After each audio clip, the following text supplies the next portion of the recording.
먼저 한번 볼게요.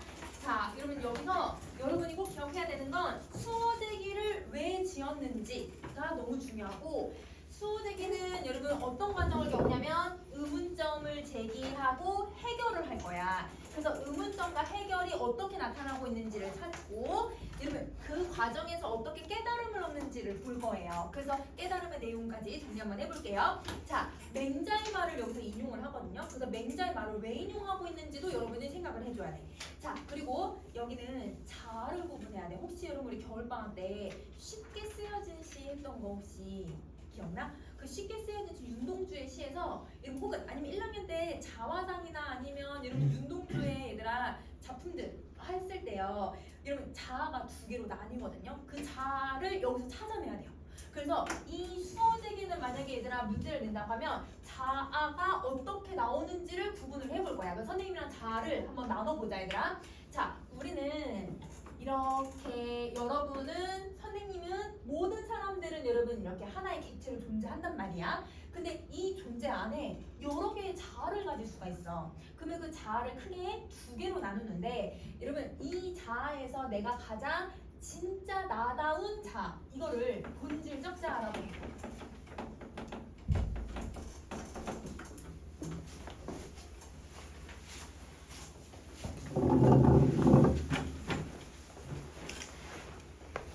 자, 그러면 나다운 자아도 있지만, 여러분 내가 일상에서 사람들을 만나면서 살아가는 나의 모습도 있거든요. 겉으로 드러나는 나의 모습이에요. 이걸 현상적 자아라고 해요. 자, 본질적 자아는 나만 알고 나를 돋보일 수 있는 나의 참된 나의 모습이기 때문에 나의 내면에 존재해. 내 내면에. 그래서 얘를 내면적 자아라고도 해. 자, 아까 선생님 현상적 자아는 다른 사람들한테 얘들아 보여지는 일상을 살아가는 자아라고 했잖아. 그래서 겉으로 드러나는 자아야. 그래서 내면적 자아라고도 하고요. 자, 본질적 자아는 내가 가장 바라고 내가 가장 꿈꾸는 나의 모습이란 말이야. 그래서 얘를 이상적 자아라고도 해. 이상적 자아. 자, 그러면 외면적 자아는 우리가 일상과 현실을 살아가는 자아니까 얘는 이상의 반대말인 현실적 자아라고 불러요. 자, 그러면 이 본질적 자아라고 하는 걸 여러분 이 수어제기에서는 어떤 자아라고 보냐면, 내 내면에 나를 가장 잘 설명할 수 있는 나의 뿌리 같은 역할을 하고 있는 자아거든. 그래서 근원적이고 참된 자아라고 생각하면 돼. 근원적이고 참된 자아. 여러분도 그러잖아요. 선생님도 매일같이 느끼는 건데, 내일 아침에는 일찍 일어나서 수업 준비도 뭐도 다 끝내놓고, 그리고 뭐도 하고 이번 주는 좀 편안하게 수업 준비를 다쳐서 하지 말고 미리 해야지. 항상 매일같이 다짐하거든.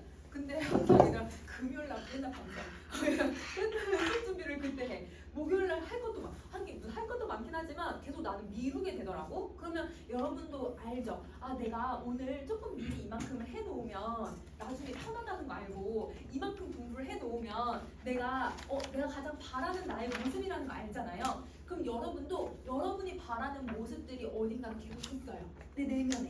그 바라는 나의 모습이 바로 본질적 자아라고 생각을 해주면 돼. 그런데 우리가 살아갈 때 얘들아 아침에 조금 5분만 더 자고 싶고, 얘들아 내가 10분만 더 자고 싶고 하면 아침 일찍 못 일어나거든. 내가 바라는 나의 모습이 안 나타날 수 있는 거지.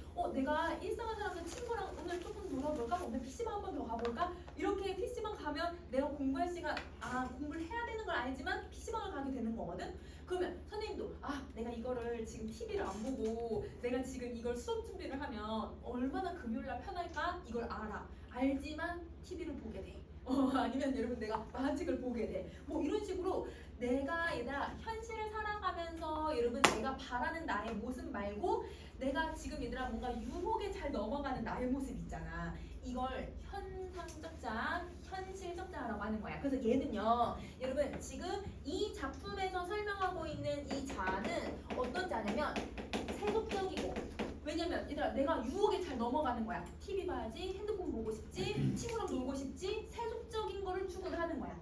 세속적이고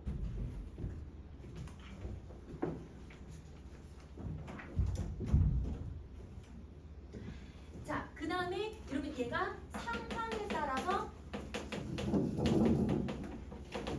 상황에 따라서 수시로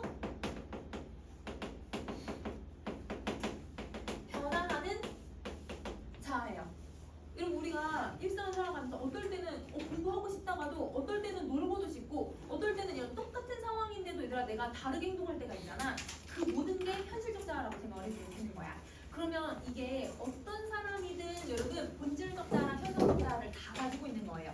자, 그러면 이 지금 정약용이 쓴 수어제기에서도 본질적 자랑, 현상적 자를 구분을 해줘야 되거든. 근데 이것도 나고 이것도 나야. 근데 나가 두 가지로 나뉘고 있구나라고 생각을 해주면 돼. 자, 그러면 여러분 우리 수어제기라고 하는 작품을 먼저 해석을 좀 해보도록 할게요.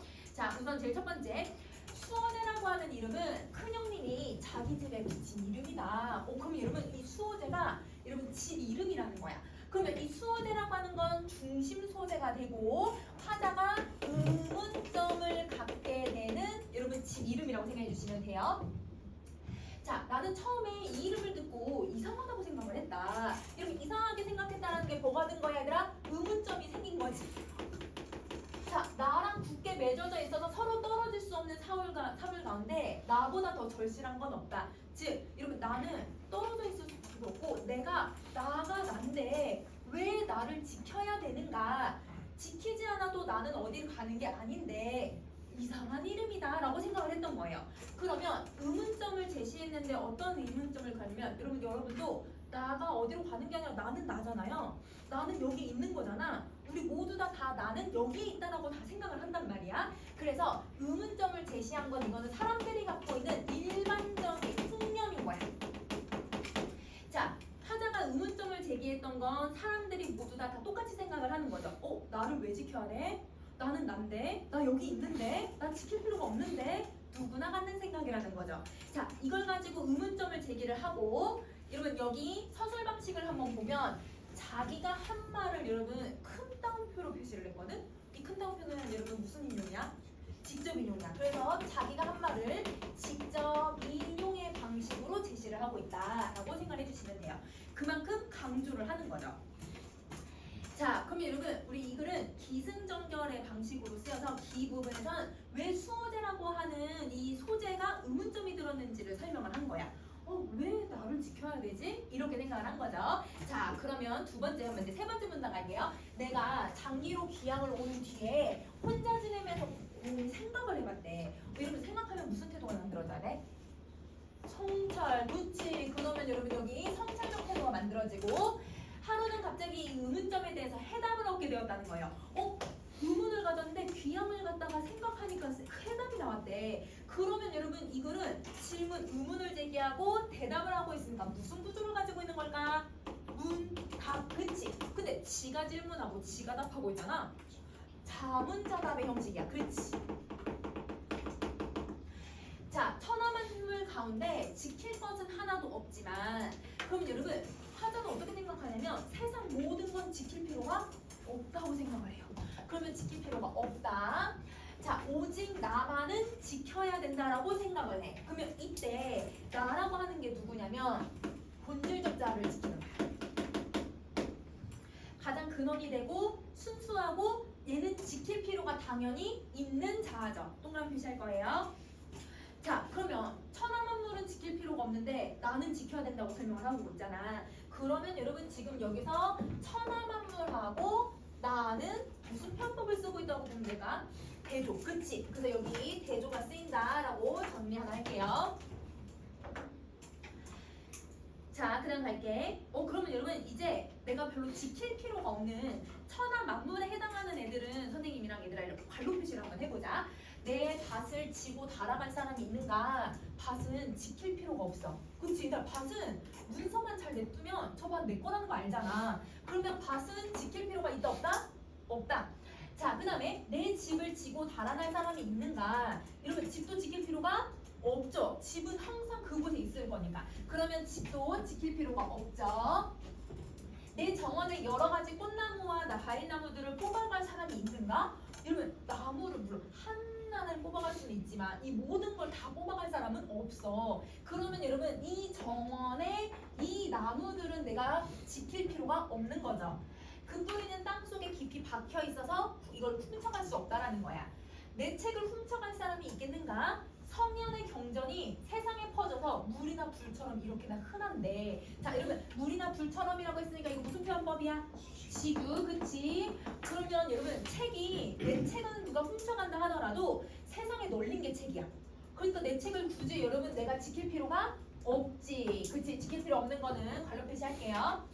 내 옷, 내 양식을 훔쳐서 나를 옹색하게 만들 수 있는가? 여러분 내 옷이랑 양식을 훔쳐간다 하더라도 내가 돈만 있으면 얘 구할 수 있는 거잖아요. 그러니까 옷과 양식도 지킬 필요가 없는 거죠.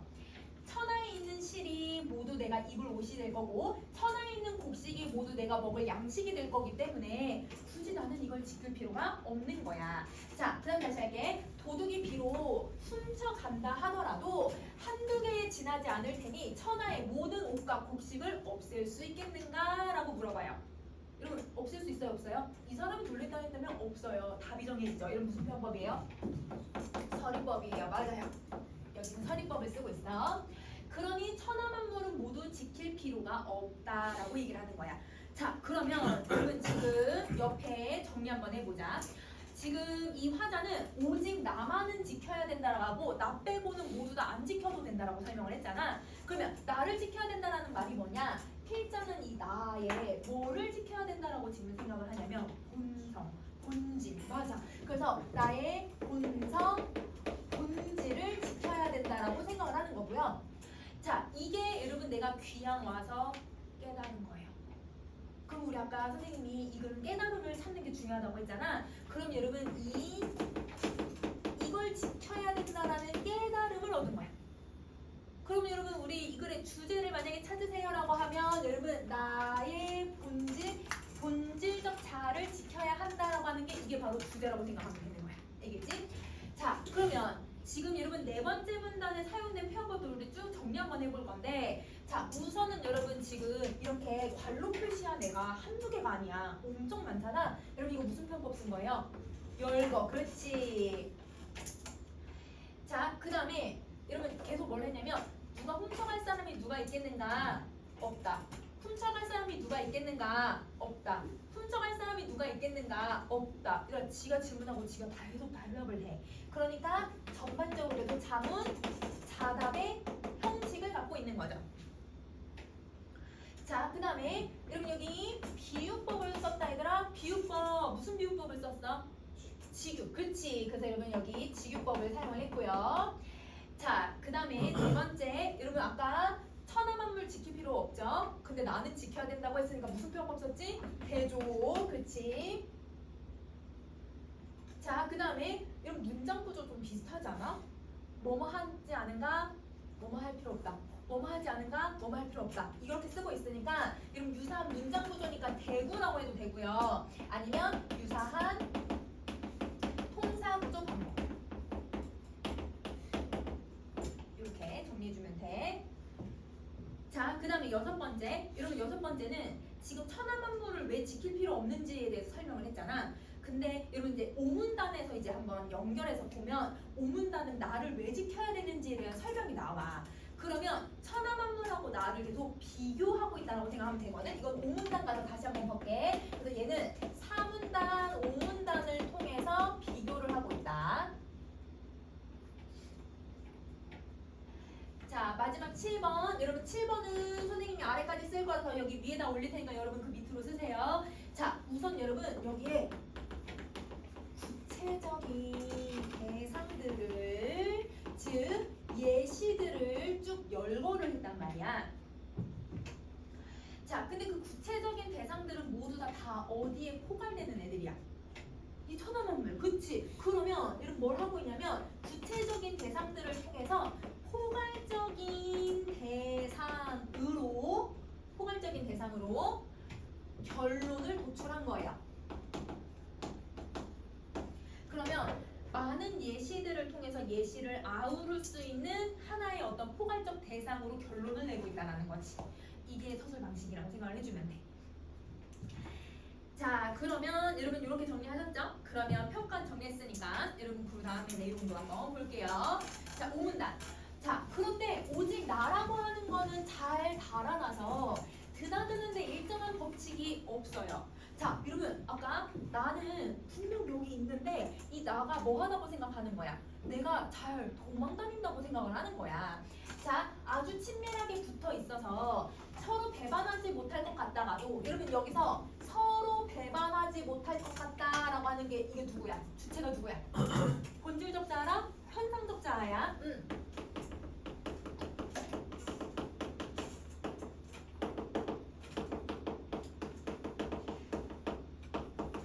자, 본질적 자아하고 현상적 자아가 서로 배반하지 못할 것 같이 같이 붙어 있다가도 잠깐 살피지 않으면 어디든지 못 가는 곳이 없는 거예요. 잘 도망친다라는 거죠.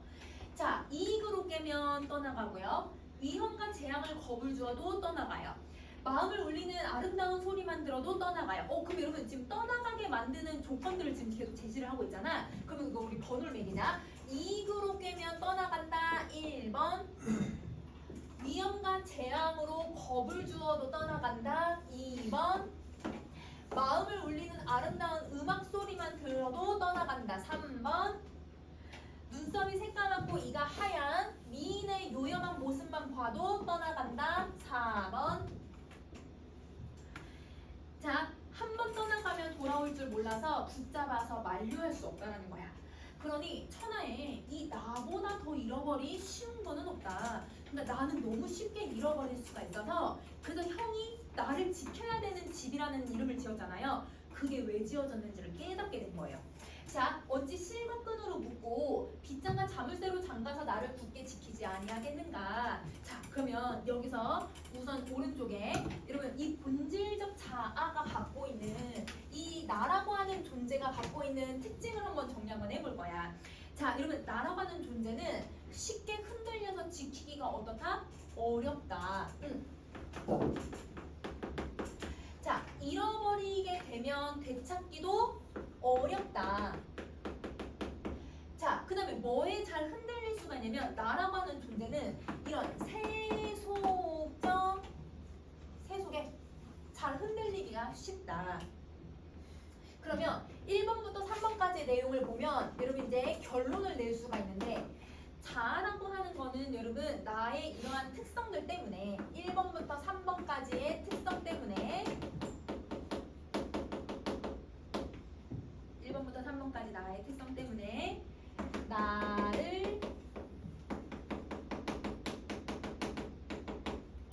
지켜야 한다라는 깨달음을 얻게 된 거예요. 네, 저 4번 4번은 그냥 결론. 4번은 이 1번부터 이때 1번, 3번은 여기 1번부터 3번. 여기 1번부터 3번 자아가 갖고 있는 특성들 때문에 그래서 나를 지켜야 된다라고 설명을 하는 거야.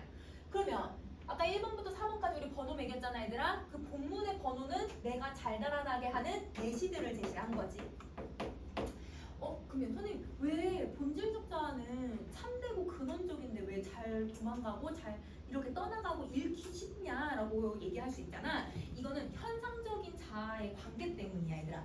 자, 내가 현상적인 자아는 우리 아까 선생님 맨 앞에 썼을 때 뭐라고 썼냐면 세속적이고 상황에 따라 수시로 변하기 쉽다라고 했잖아요.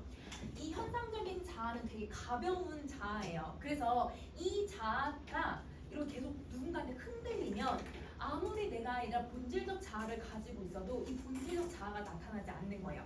자, 선생님 예를 들어볼게요. 내가 오늘 해야 될 수행평가가 4개가 있어. 그러면 여러분 머릿속으로 수행평가를 다 해야 된다는 거 머릿속으로 다 알고 있지. 그러면 이런 걸 해야 된다는 걸 아는 자아가 본질적 자아거든. 근데 순간 핸드폰 한번 보고 싶어 얘들아. 그러면 내가 핸드폰에 얘들아 지금 유혹이 되잖아. 현상적 자아가 얘들아 이 핸드폰을 보고 있기 시작을 하면 그러면 여러분 본질적 자아가 분명 여러분 나 있었거든? 근데 본질적 자아가 나타나지 않아. 나는 계속 핸드폰을 보게 되는 거야. 여러분 아니면 내가 얘들아 오늘 친구랑 좀 놀다가 오늘 맞아 오늘 중요한 일이 있었지? 라고 내가 머릿속으로 알고 있어. 그러면 내 자아가 이 본질적 자아가 이걸 해야 돼 라고 하는 걸 머릿속으로는 알고 있어도 친구랑 노는 게 재밌어서 시간 1시간 지나고 2시간 지나고 이렇게 시간 지날 수도 있잖아. 그러면 현상적 자아가 이 세속적인 거에 얘들아 잘 흔들리면서 얘를 얘들아 추구하다 보니까 본질적 자아가 얘들아 사라지는 것처럼 느껴지는 거예요. 그럼 여기서 읽기 쉽고 왜 흔들리기 쉽고 그 다음에 얘들아 찾기가 어렵냐? 본질적 자아는 우리가 있지만 현상적 자아가 얘들아 계속 흔들리고 있기 때문에 본질적 자아가 사라진다라고 생각을 해버린 거예요. 그러면 여러분 내가 본질적 자아는 분명 여기 내 마음속 어딘가에 있거든? 그런데 나를 둘러싸고 있는 여러분 여기 어떤 게 나왔냐면 겁을 주게 하는 무서운 거 재앙, 그 다음에 여러분 예쁜 여자, 그 다음에 여러분 뭐 맛있는 음식, 여러분 어떤 세속적인 가치들, 여기에 현상적 자아가 흔들리면 여기 있는 본질적 자아가 안 보이게 되는 거다, 이렇게 설명을 하는 거예요. 그래서 이 자아가 왜 흔들린다, 왜 지키기 어렵다, 왜 잃어버리기 쉽다라고 얘기를 하냐면 세속적 가치를 추구하는 현상적 자아가 너무 크게 나타나고 있기 때문이라고 생각을 해주면 돼. 그러면 이건 우리는 누구나 다 경험하고 있는 내용인 거야. 자, 그래서 이 화자가 어떻게 생각하냐면 그러면 내가 이렇게 얘들아 현상적 자아가 너무 얘들아 계속 발현이 되지 않고 이 본질적 자아가 발현이 되려면 뭘 해야 될까라고 고민을 해봤더니 이렇게 고민을 한 거예요.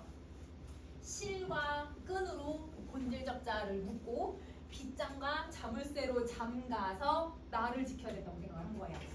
그러면 본질적 자아를 지키기 위해서 묶어야 된다고 얘기를 했거든? 그러면 얘네들은 사실 얘들아 비유법을 쓰고 있는 거지. 그러면 여러분 이건 나를 얘들아 지키기 위한 방법을 실과 끈으로 묶고 빗장과 자물쇠로 잠갔다고 했는데, 그러면 여러분 옛날 사대부들은 이 본질적 자아를 지키기 위해서 본질적 자아가 계속 발현되게 하기 위해서 뭘 했다고 하냐면 수양, 자기 수양. 그러면 나를 지키는 건 정말 얘가 빗장을 잠그고 자물쇠를 잠그는 게 아니라 나를 수양하고 나를 갈고 닦고 얘가 명상하고 책 읽고 나를 위해서 생각하고 이런 수양을 하는 과정을 거쳐야 본질적 자아를 지킬 수 있다고 보는 거예요. 자, 그러면 나를 굳게 지키지 않겠는가라고 질문을 했거든? 근데 여러분 나는 너무 잘 얘들아 잃어버릴 수 있는 존재니까 나는 무조건 잘 지켜야 되는 거잖아.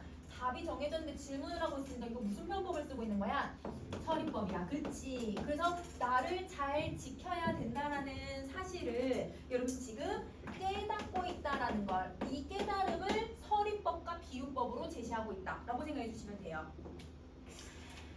자, 여러분 이 나라고 하는 존재는 본질적 자아랑 현실적 자아가 떼야 뗄 수 없는 관계라고 했잖아. 그래서 현상적 자아가 너무 많이 나타나면 본질적 자아가 숨어버리는 거야. 그걸 잃어버리기 쉽다. 이렇게 표현을 하고 있다고 생각을 해주면 돼. 자, 그러면 여러분 이제 시험에 이제 꼭 나오는 부분을 한번 설명을 해볼게요. 여기 이제 6문단이 시험에 꼭 나오는데 어느 부분이냐면 이제부터 여기서 본질적 자아랑 현상적 자아를 구분할 수 있어야 돼요. 자, 그러면 동그라미 표시는 선생님이랑 본질적 자아를 이제 본격적으로 한번 찾아보고, 자, 세모 표시는 여러분 이제 현상적 자아를 한번 찾아볼게요. 자, 나는 나를 잘못 간직했다가 잃어버렸대. 그러면 여러분 나는 본질적 자아를 잃어본 경험이 있는 거잖아. 그러면 여기서 일단 본질적 자아는 첫 번째 자아일까 두 번째 자아일까? 문맥적으로 찾아봐. 두 번째 자아가 본질적 자아야. 그래서 얘는 동그라미, 얘는 현상적 자아. 이러면 이게 시험에 제일 많이 나와요. 그래서 여기다가 기역 밑줄 찍고 니은 밑줄 해가지고 선생님들이 문제를 내시는 거야. 기역은 어떤 특성을 갖고 있고 니은은 어떤 특성을 갖고 있다. 이렇게 문제 내실 수도 있고, 아니면 윤동주의 작품에서도 윤동주는 자아를 본질적 자아랑 현상적 자아로 나누거든요. 그러면 이게 누구의 자아인지 찾게끔 여러분 누가 똑같은 자아인지 찾는 문제 내실 수도 있어. 알겠지? 그래서 우선 이건 현상적 본질적 자아라고 생각해주면 돼. 자, 어렸을 때 과거가 너무 좋아 보여서 여러분 과거가 좋아 보인다는 건 뭘 한 거냐면 입신양명을 준비한 거예요. 여러분 입신양명은 여러분 내가 공명을 얻고 내가 얘들아 이제 돈을 이제 원하고 일단 관직에 나가는 걸 원하는 거거든. 이름을 널리 알리고 싶어서 10년 동안 과거 공부만 했었대. 여러분 수양을 하는 건 내 마음을 갈고 닦는 공부를 한 게 아니라 내가 입신양명을 위한 공부만 했던 거야. 그래서 여러분 이때 과거 공부는 절대 수양이 아니에요. 자기 수양이 아니야. 자, 그러면 내가 과거 공부만 빠져들어서 처지가 바뀌어서 조정에 나가서 검은 사모관대에 비단 도포를 입게 되었대. 근데 여러분 검은 사모관대가 뭐냐면 여러분 관직에 나간 사람들이 쓰는 이 모자야. 근데 나 모자를 받았다라는 거는 진짜 그 모자를 얘기하는 게 아니라 관직에 나간 사람들이 쓰는 모자를 갖고 관직에 나갔다라는 의미잖아요. 그러면 어떤 특성을 설명할 수 있는 소재를 갖고 전체를 설명하고 있으니까 이거 무슨 편법이 돼야 될까? 대유야. 그렇지. 그러면 여기 대유법을 쓰고 있는 거고 원관념은 여러분 내가 관직에 올랐다. 즉 벼슬길에 올랐다라고 생각하면 돼. 벼슬길이야. 벼슬길. 자, 12년 동안 대낮에 미친 듯이 큰 길을 뛰어다녔다는 거예요. 그럼 여러분 12년은 무슨 시간이냐면 내가 관직에 나갔던 벼슬길에 나갔던 시간인 거야.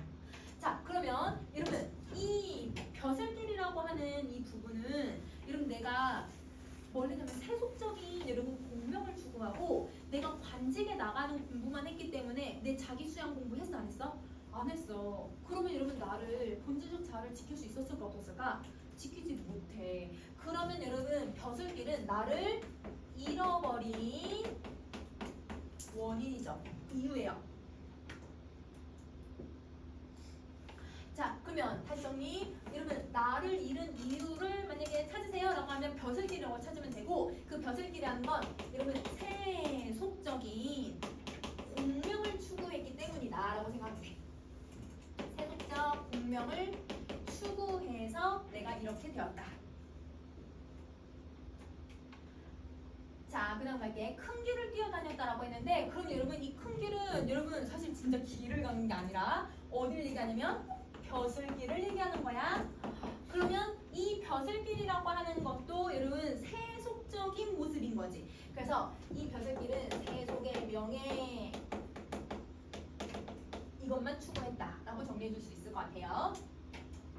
그러다가 또 이제 처지가 바뀌어서 한강을 건너고 문경세제를 넘게 되었대. 그럼 여러분 문경세제라고 하는 그 공간이 어디냐면 한양에서 여러분 이 전라도 지역을 넘어야 되는 여러분 이제 그 언덕 같은 곳이거든요.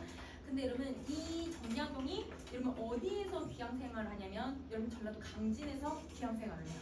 그러면 한양에서 얘들아 어디로 온 거에 된 거냐면 여러분 전라도로 오게 되었다는 뜻이거든. 그러면 어딜 가는 길이냐면 유배길. 귀양 가는 길인 거야. 그래서 여러분 이견 귀양 가는 귀양길을 얘기하는 거고. 자, 여러분 우리 만문가에서도 귀양을 가는 과정을 설명했었잖아. 배 타고 이런 벗이랑 배 타고 이렇게 가고 있었는데 물결 만나고 얘들아 그 이렇게 사활을 겪어가지고 아주 먼 여러분 흑룡강까지 가는 그 과정을 설명했었지. 그게 바로 이 귀양길이라고 생각을 해주면 돼. 자, 근데 이 귀양길은 나를 지켰어요? 못 지켰어요? 못 지키니까 가게 된 거잖아요. 그러니까 나를 지키지 못했던 결과라고 생각하고. 자, 그렇게 해서 친척과 조상의 무덤을 버리고 아득한 아주 멀리 있는 바닷가 대나무 숲에 온 거예요. 이게 바로 귀양지가 되는 거야. 유배지라고 선생님 쓸게 얘들아. 자, 그러면 이 유배지에 내가 도착을 했다라는 건 이곳은 여러분 이제 유배지는 사실 부정적인 공간이죠. 왜냐면 나를 잃어버렸기 때문에 온 공간이기도 하지만 이 유배지에서 아까 내가 깨달음을 얻었어. 아, 나를 찾아야 되는구나. 나를 여기서 찾게 돼요. 그래서 나를 찾는 공간이기도 하고 나를 찾기 위해서 여러분 내가 곰곰이 생각했더니 내가 곰곰이 생각하고 곰곰이 계속 얘가 고민해봤더니 깨달음을 얻었다고 했거든. 이러면 아까 곰곰이 생각하는 게 무슨 태도라고 했어? 성찰의 공간이기도 해. 성찰의 공간이기도 하다. 자, 이렇게 달려와서야 이제 멈추게 된 거예요. 자, 그러면 여러분 지금 육문단은 여기서부터 여기까지 여러분 나의 인생을 어떻게 제시하고 있는 거야, 얘들아? 길게 아니면 요약해서 요약적 제시야. 그러면 여러분 이 필자의 인생을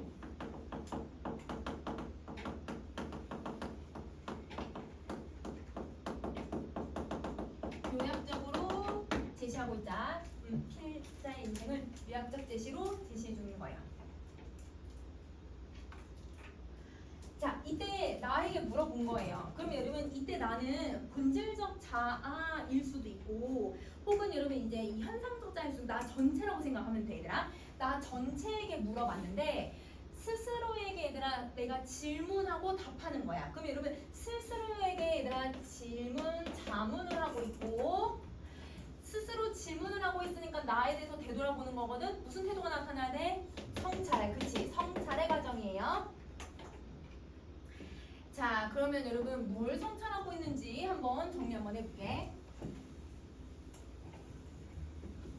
자, 너는 무엇 때문에 여기에 왔느냐? 자, 여러분 여기서 너라고 하는 게 지금 누구냐면 여기 지금 유배지에 와 있는 사람이잖아. 그러니까 이게 현상적 자아인 나라고 생각하면 돼. 그래서 현상적 자아인 너는 뭐 때문에 여기 왔냐? 여우나 도깨비에 홀려서 끌려왔냐? 아니면 바다 귀신이 불러서 왔는가? 네 가정과 고향이 모두 초천. 여러분 이게 정약용의 고향이에요. 고향에 다 있는데 왜 그 봄 바닥으로 돌아갈 수가 없느냐? 왜냐면 여러분 내가 왜 고향에 갈 수가 없냐면 나는 유배에 왔으니까. 근데 유배를 온 이유는 뭐 때문이야 얘들아? 내가 세속적인 공명만 추구하다가 내가 결국은 본질적 자아를 잃어버렸기 때문에 여기에 왔다고 생각을 한 거죠. 자, 그러면 질문의 성격은 여러분 나를 되돌아보고 있으니까 나를 성찰하고 있는 성격을 갖고 있는 거잖아요. 근데 내가 잘못한 거에 대해서도 얘기를 해. 여러분 나의 잘못을 드러내고 있으면 무슨 태도가 나와야 돼? 반성을 하는 거지. 그래서 성찰적, 반성적인 여러분 질문의 성격이 나타난다. 자, 그러나 나는 끝내 멍하니 움직이지 않으면서 돌아갈 줄을 몰랐다. 그러면 여러분 아무리 나한테 얘들아 내가 물어봤는데 근데 나는 여기 어디로 갔는지 알 수가 없고 뭐라고 하는지 움직이지 않고 가만히 있더래.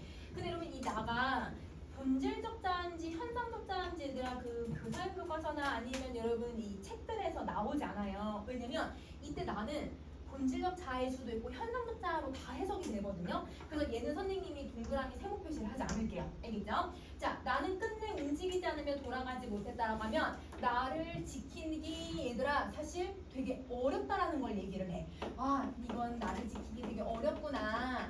근데 이렇게 얘들아 계속 나를 되돌아보고 성찰을 했더니 나를 찾는 과정을 거쳐서 나를 찾을 수 있다는 거예요. 자, 그 다음에 다시 할게. 얼굴빛을 보니 마치 얽매인 곳이 있어서 돌아가고 싶어도 돌아가지 못하는 것 같았다. 그럼 여러분 나를 한번 돌아봤더니 내가 어디 얽매인 곳이 있어가지고 돌아가고 싶어도 돌아갈 수 없다라고 하거든. 근데 이 얽매인 곳은 여러분 내가 뭔가 집착하는 거야. 그래서 여러분 이거는 여러분 이제 선생님마다 좀 다르게 설명 아직 학교에서 수업은 안 해가지고 선생님 미리 지금 남가는 거라서 이 얽매인 곳은 여러분 벼슬길이라고 보셔도 되고요. 아니면 내가 세속적인 가치를 추구하는 거라고 봐도 돼요. 그래서 얘는 선생님 이렇게 쓸게요. 벼슬길. 자, 벼슬길에 있어서 돌아가고 싶어도 돌아갈 수가 없었다. 왜? 내가 유배를 왔으니까 아무리 이제 미련이 좀 남아있어도 돌아갈 수가 없더라. 이걸 얘기하는 거지. 그래서 결국 내가 성찰하고 반성을 한 후에 이 벼슬길에 이제 얽매이는 거를 다 해소를 하고 나를 붙잡아서 이곳에 함께 머물렀다는 거야. 그러면 이때 나를 붙잡았다라고 했잖아. 누굴 찾은 거냐면 본질적 자아를 찾은 거야. 그래서 여러분 이때 붙잡은 나는 본질적 자아니까 나를 되찾았다. 그러면 이때 나는 여러분 선생님 우리 본질적 자아니까 동그라미 표시할게요. 이때 둘째 형님도 나를 잃고 나를 쫓아서 남의 지방으로 왔대. 그럼 여러분 정약용의 둘째 형도 정약전이라고 하는 형이 있는데 이 형도 나를 잃고 왔대. 그럼 무슨 말이냐면 유배를 왔다는 거거든. 그러면 이 형도 얘들아 뭐를 계속 추구하면서 살아왔다는 걸까? 환직, 그치? 세속적 가치 이것만 추구하면서 살아왔던 거야. 그래서 이 나를 잃었다는 건 여러분 유배지에 왔구나 라는 걸 알 수 있게 해주고, 그러면 둘째 형님도 나를 잃었다고 했으니까 이때 나는 본질적 자아를 잃었을까요? 현상적 자아를 잃었을까요? 본질적 자아예요. 맞아요. 형이 본질적 자아야. 그러면 형이 얘들아 나를 쫓아왔다고 했잖아. 이때 나를 쫓아서 남의 지방으로 왔다고 했으니까 이거는 정약용이라고 생각하면 돼. 그러면 정약용처럼 유배를 왔는데 역시 나를 그곳에서 붙잡아서 그곳에 함께 머물렀대. 그러면 여러분 형도 얘들아 유매지에 오니까 세속적 가치를 추구하지 않게 되었으니까 뭘 찾은 거야? 본질적 자아를 찾은 거야. 맞아. 그래서 동그라미 표시할 거예요. 자, 그 다음에 우리 다음 부분으로 갈게요. 자, 오직 큰 형님만이 나를 잃지 않고 편안하게 단정하게 수호자에 앉아 계시니.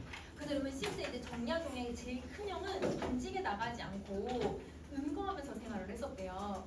그러니까 얘는 유배 갈 일이 없지. 그러니까 집에 머물면서 사는 거야. 그러면 이 형님은 여러분 유배길에 나가지 않았으니까 여러분 나를 지킬 수 있었던 거네. 그러면 때 나는 여러분 무슨 자아야 돼? 본질적 자아야. 그렇지. 형님은 본질적 자아를 지켰기 때문에 그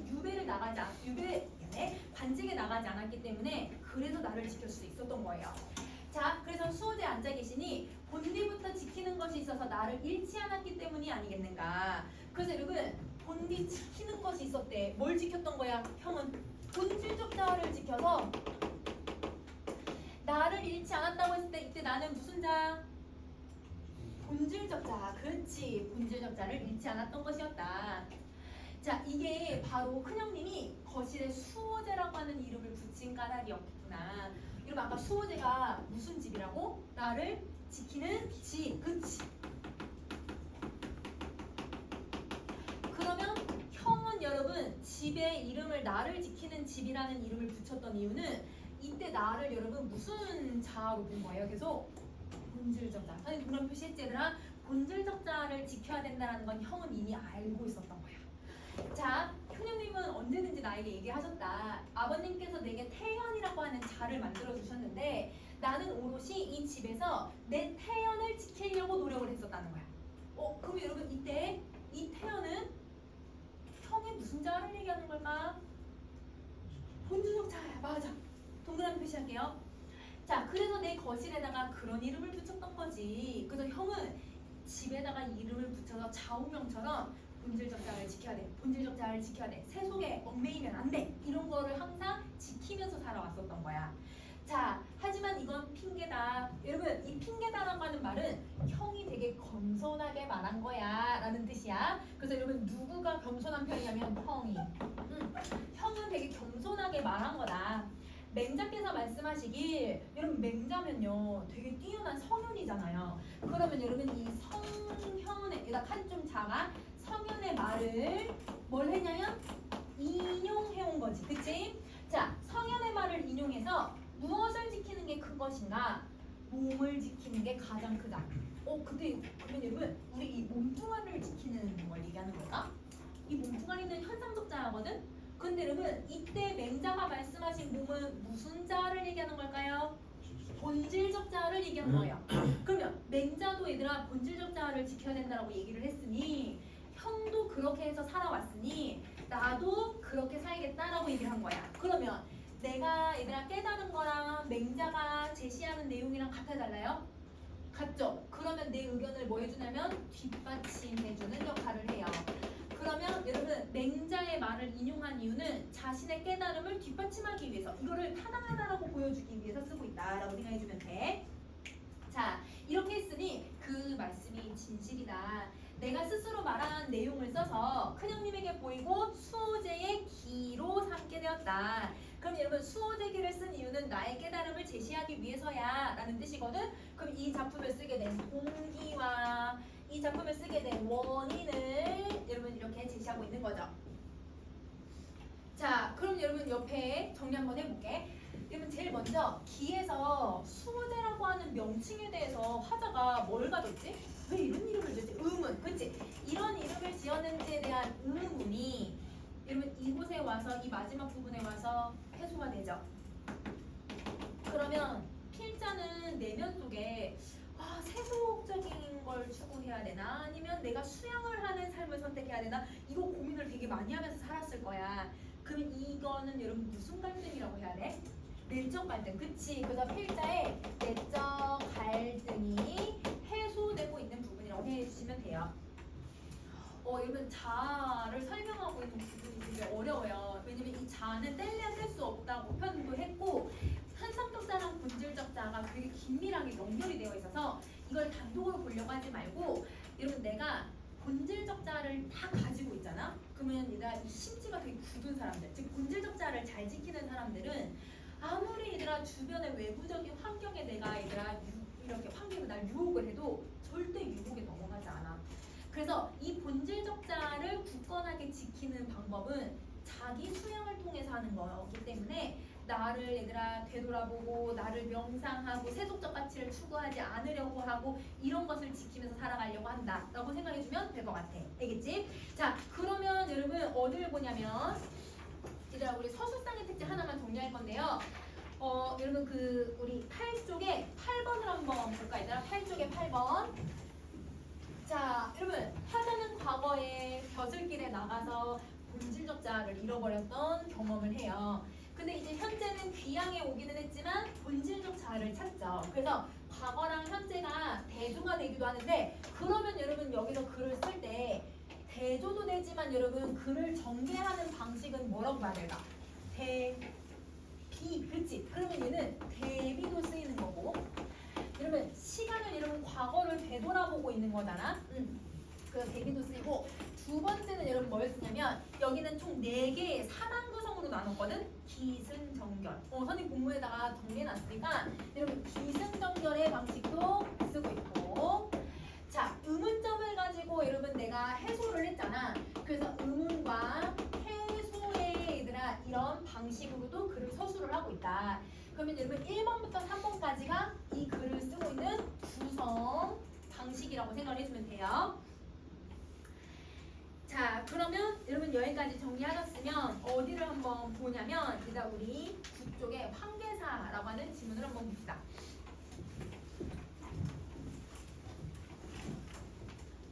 자 여러분 이 황계사라고 하는 애는 여러분 선생님 지금 써놓은 걸 한번 보시면요 5번째 줄 9번째 줄, 7번째 줄 이런 걸 보면 혹은 12번째 줄 얘네들 사고 잘 지켜? 아니지. 그러면 여러분 이 글은 가사인데 가사는 여러분 음보, 사음보 잘 지키고 3사조, 4사조 너무 잘 지켜야 되잖아. 근데 만분가처럼 이런 형식을 잘 지키지 않아. 왜 그러냐면 얘는 노래를 부르려는 목적으로 만들어진 작품이기 때문이에요. 자, 만분가는 노래를 부른다기보다 어떤 용도로라 기록하려는 용도로 쓴 문학 작품이고 이 노래는 노래를 부르기 위해서 쓴 작품이라고 생각을 해주면 돼. 그러면 이런 가창을 위한 특징들이 너무 잘 드러나는데 여러분은 이 가창을 위한 특징이 뭐가 들어가는지만 찾아주면 될 것 같아.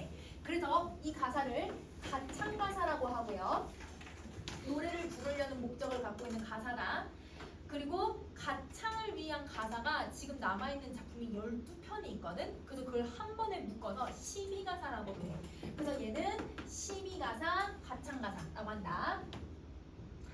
자, 여러분 여러분 우리 요즘 K-팝들을 한번 생각을 해봐. K-팝에 이게 무슨 의미를 가지고 있는 말일까? 라고 하는 여러분 그런 가사들도 되게 많고 여러분 그 다음에 슈퍼미나 아니면 여러분 이제 틱톡에 올리려고 여러분 되게 쉽게 편집하기 위해서 계속 반복되는 구조를 엄청 많이 들어가. 그러면 여러분 옛날에도 이렇게 가창을 쉽게 하거나 얘들아 유행을 하게 만들려면 반복을 하게 하고 얘들아 쉽게 부를 수 있는 내용들이 들어가 있어야 돼. 그래서 여기서도 대중가요 아까 같이 얘들아 얘는 쉽게 부를 수 있는 가창의 요소들이 많기 때문에 대중가요라고 생각하시면 되고요. 그래서 문학적인 완성도는 떨어져요. 문학성이 떨어져요. 없어. 자, 그래서 여기서는 문학성을 물어보기보다는 여러분 어떤 형식으로 가창을 하고 있는가 이것만 정리할 거야. 자, 표현법이랑 여러분 장애물, 불가능성의 특징들 이런 것들 한번 정리 한번 해볼게요.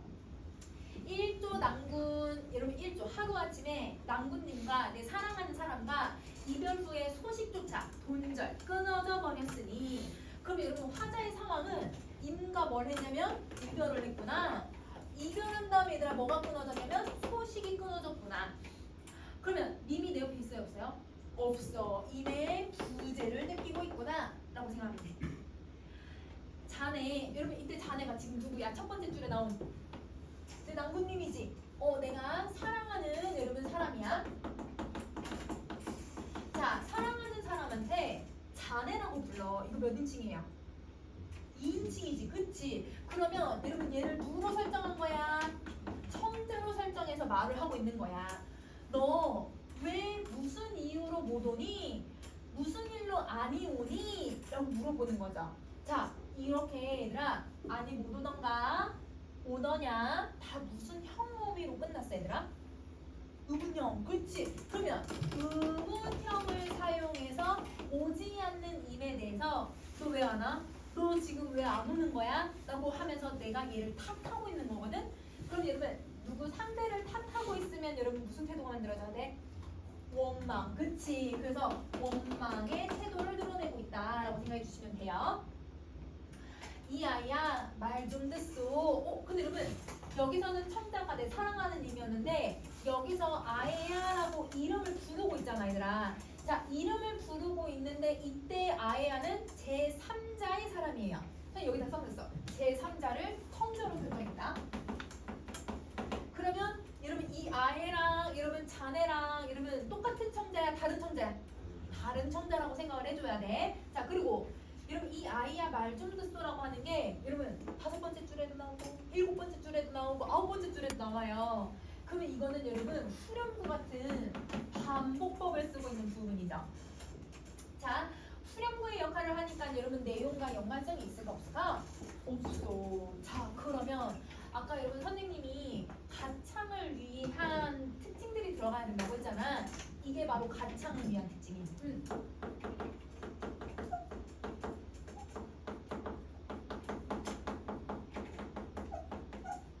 가창을 위한 특징일 후렴구를 쓰고 있다. 자, 그다음 갈게. 항운 저문 날에 개가 짖어서 못 오나? 여러분 우리 집에 개가 활활 짖고 있으니까 그래서 무서워서 안 오나? 이렇게 생각을 해. 그러면 이 개가 내 사랑하는 님을 쫓아낸다라고 생각을 하고 있는 거네요. 그러면 님을 오지 못하게 막는 방해물이에요. 그러면 우리 방해물들은 다 동그라미 표시할게요.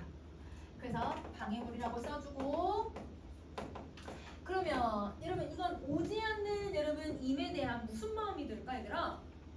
원망, 그치? 그러면 그 원망의 감정을 여러분 너 왜 안 하라고 해서 직접적으로 얘기하는 거야? 아니면 걔를 탓하는 거야? 간접적으로, 그치? 걔를 탓하면서 간접적으로 얘기를 해. 여러분 혹시 여러분 그 어떤 작품 있냐면 우리 사설시조 중에 어이 못 오더냐라고 하는 사설시조가 있어.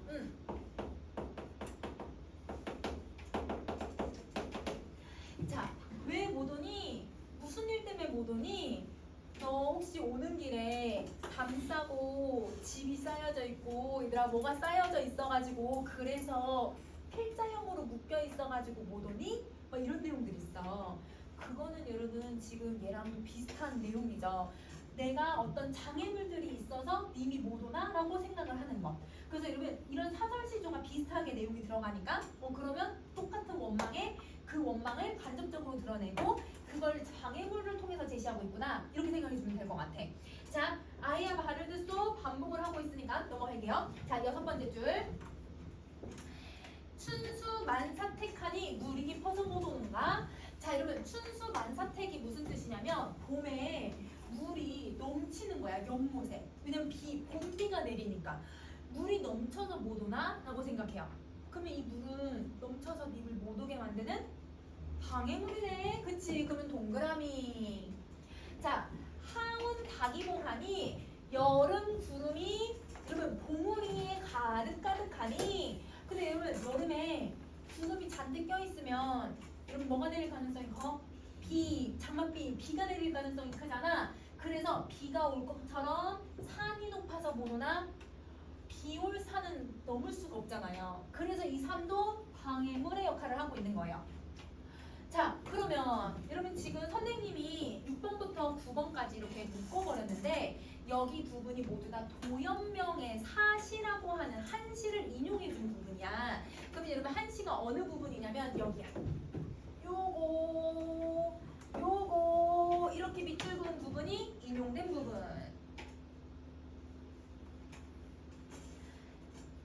자, 그러면 여러분 도연명의 사시를 여러분 지금 6번부터 9번까지 나타나는 여러분 우리 표현법을 한번 정리 한번 해보면 여러분 이 시의 내용들 밑줄 그은 부분은 문장구조 비슷하지 않아 얘들아? 문장구조 비슷하니까 무슨 표현법이라고 쓰면 될까 얘들아? 대구 그치. 자 그 다음에 여러분 만약에 네가 이래서 모두나 혹시 이래서 모두나 이래서 모두나 if 여러분 뭘 쓰고 있냐면 그 가정을 하는 거야. 맞아. 자 오지 못하는 이유를 가정하고 있는 거죠. 자 그리고 이 아이야 어찌 듣소 여러분 말 듣소 이러면서 반복되는 부분들이 있잖아요. 그래서 반복을 쓰고 있다. 대구 가정 반복을 통해서 오지 않는 님에 대한 원망을 드러내고 있는 거야. 자 그 다음에 여러분 10번으로 갈게요. 한 곳을 들어갔더니 육간대사 성진이는 석교상 팔선녀를 데리고 희롱을 하더라. 자 근데 여러분 여기서 육간대사 성진이라고 하는 부분은 사실 여러분 소설에서는 다른 인물이야. 근데 여러분 이 노래가 전승이 되는 과정에서 뭔가 오류가 있었던 것 같아. 그래서 여러분 육간대사를 성진으로 여러분 동일 인물으로 생각을 하고 있어요. 그거는 선생님 아래다 써놨는데 이건 별로 중요한 거는 아니야 얘들아. 소설에 나오는 인물이 여러분 여기 작품에 들어가고 있다는 거야. 그러면 자 육간대사, 성진, 팔선녀 모두 다 얘들아 이 세 사람이 소설 속 인물이에요. 그러면 소설 속 인물을 인용하고 있구나 라고 생각하면 되는 거지. 그러면 옆에 정리 한번 해볼게. 자 소설을 인용을 했는데 여러분 소설을 인용한 이유는요. 구운몽이 그 당시에 너무 인기가 많았어요. 그러니까 인기가 많은 구절을 여기다 넣으면 사람들이 아는 내용이 나오잖아. 그래서 대중성을 높이려는 의도로 이걸 인용을 하고 있는 거고. 자 두 번째 여러분 자기는 지금 사랑하는 님이랑 같이 있어 못 있어? 못 있지. 근데 여러분 성진이는 여자 몇 명이랑 놀고 있어? 8명이랑 놀고 있어. 너무 좋겠다 얘들아. 여자 8명 쫙 이렇게 둘러싸서 여자 8명이랑 남자 한 장에서 재밌게 놀고 있단 말이야. 근데 나는 님이랑 그럴 수가 없잖아. 나랑 성진이랑 어떨까요 여러분? 대조돼요. 맞아요. 그래서 자신과 대조가 되는 성진의 상황에 대한 여러분 이거 약간 무슨 감정 나타나야 될까? 부러움. 이게 나타난다. 근데 여러분 이런 내용들이랑 지금 이 성진의 내용이랑 지 화자 좋다라고 하는 이 내용은 여러분 진짜 화자가 님이랑 이별했는데 좋다라고 얘기할까? 아니겠지. 그러면 이거는 여러분 그냥 내용을 재미있게 만들려고 혹은 여러분 노래 부를 때 여러분 그냥 덧붙이는 부분이거든. 그거를 구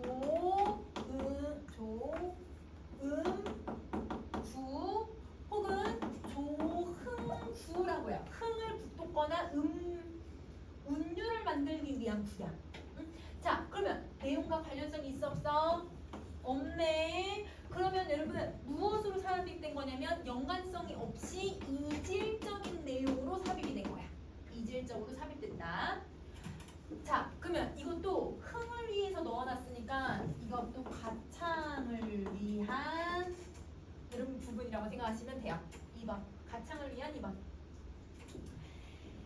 자 그 다음에 여러분 넘어가서 여러분 많지 않으니까 이것까지 하고 여러분 쉬는 시간 하자. 13번 병풍의 그림 황계수탁이 두 나래 여러분 나래가 날개 두 날개를 둥덩 치고 근데 얘들아 병풍에 그려진 닭이 이렇게 날아다닐 수 있어? 이게 말이 안 되지. 거기에다가 짧은 목을 길게 빼서 긴 목을 애우리면서 사경 1점 나를 새라고 새벽에 꼭 끼어 울거든. 그때 님이 오려나? 이런 병풍에 그려진 이 그림 있잖아.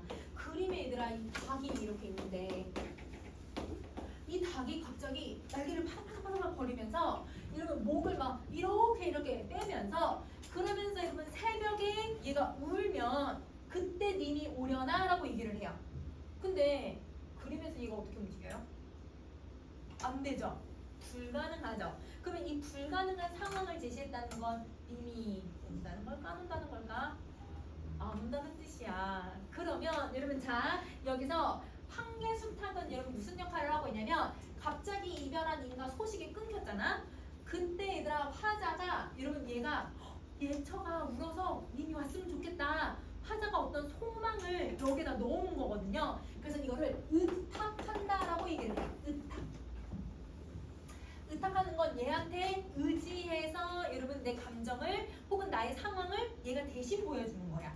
자, 그래서 얘가 어떤 상황을 보여주냐면 불가능한 상황을 설정하게 만들어버리는 거지.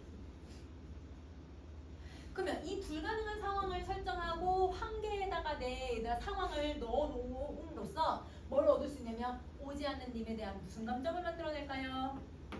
원망. 이렇게 했는데도 너 안 올 거야? 라고 하는 원망. 자, 그 다음 두 번째, 여러분 이 둘은 제외할 가능성이 거의 없죠. 왜? 불가능한 상황을 설정을 했으니까.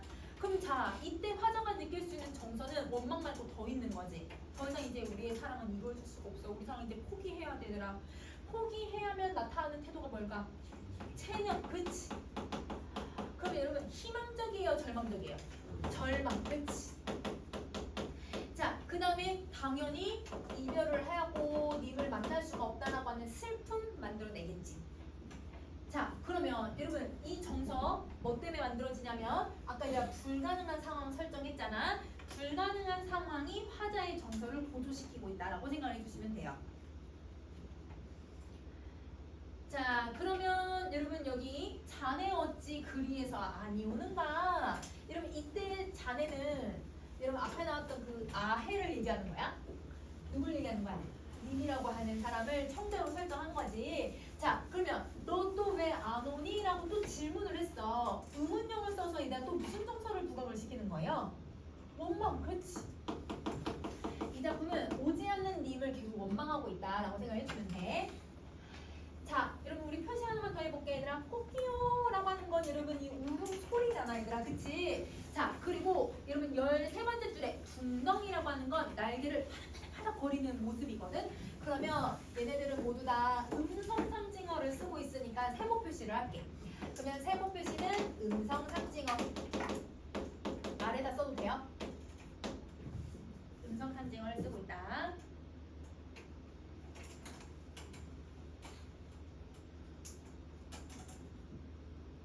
자, 17번째 할게요. 너는 죽어서 황하수가 되고 나는 죽어서 도대손이 되어서 여러분 황하수는 여러분 요거 숫자가 무슨 숫자야? 물.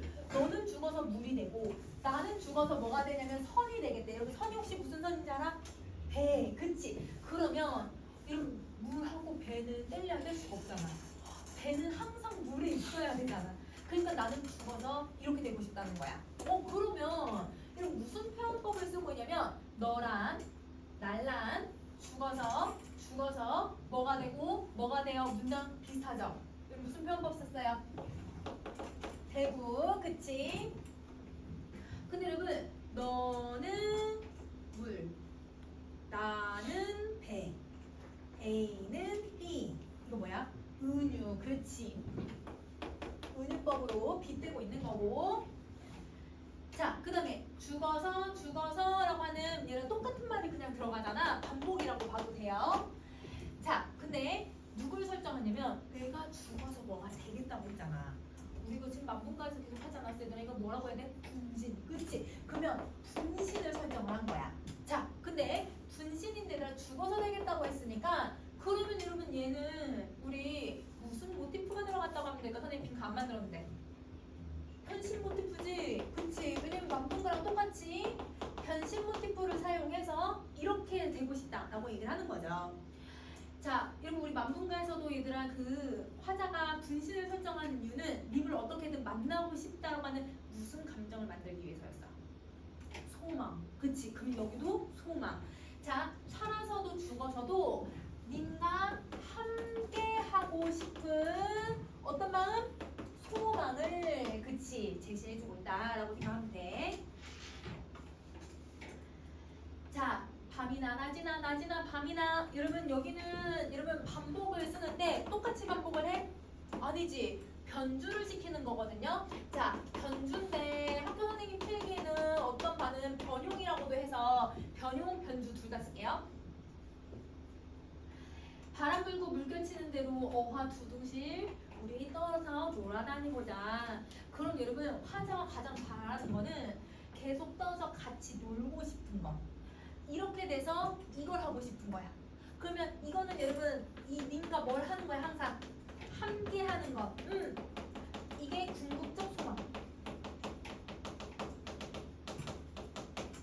여러분 배가 되는 게 궁극적 소망이 아니라 배가 돼서 물에서 같이 노는 게 이게 궁극적 소망.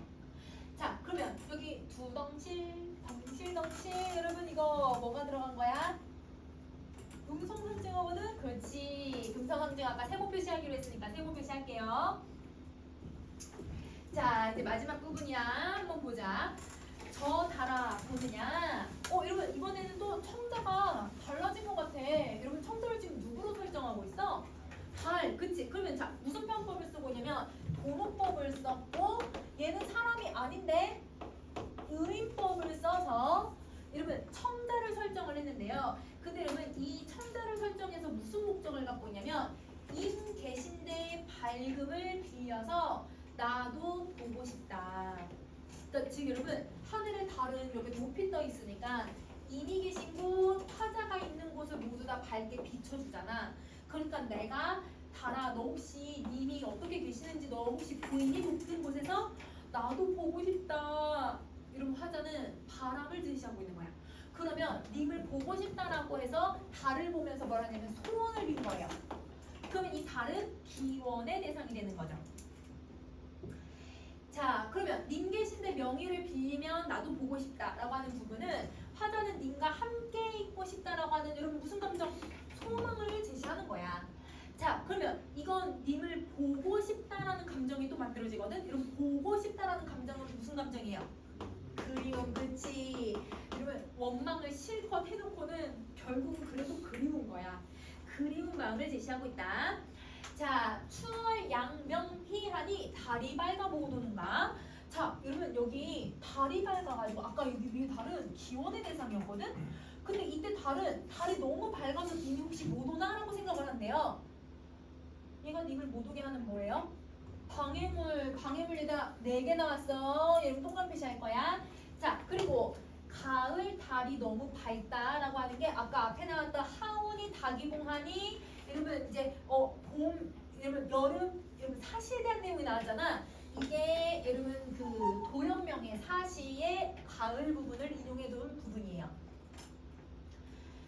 어디를 가고서 너 아니 오느냐 라고 해서 또 질문을 통해서 너 왜 안 와? 무슨 정서 만들어지는 거야?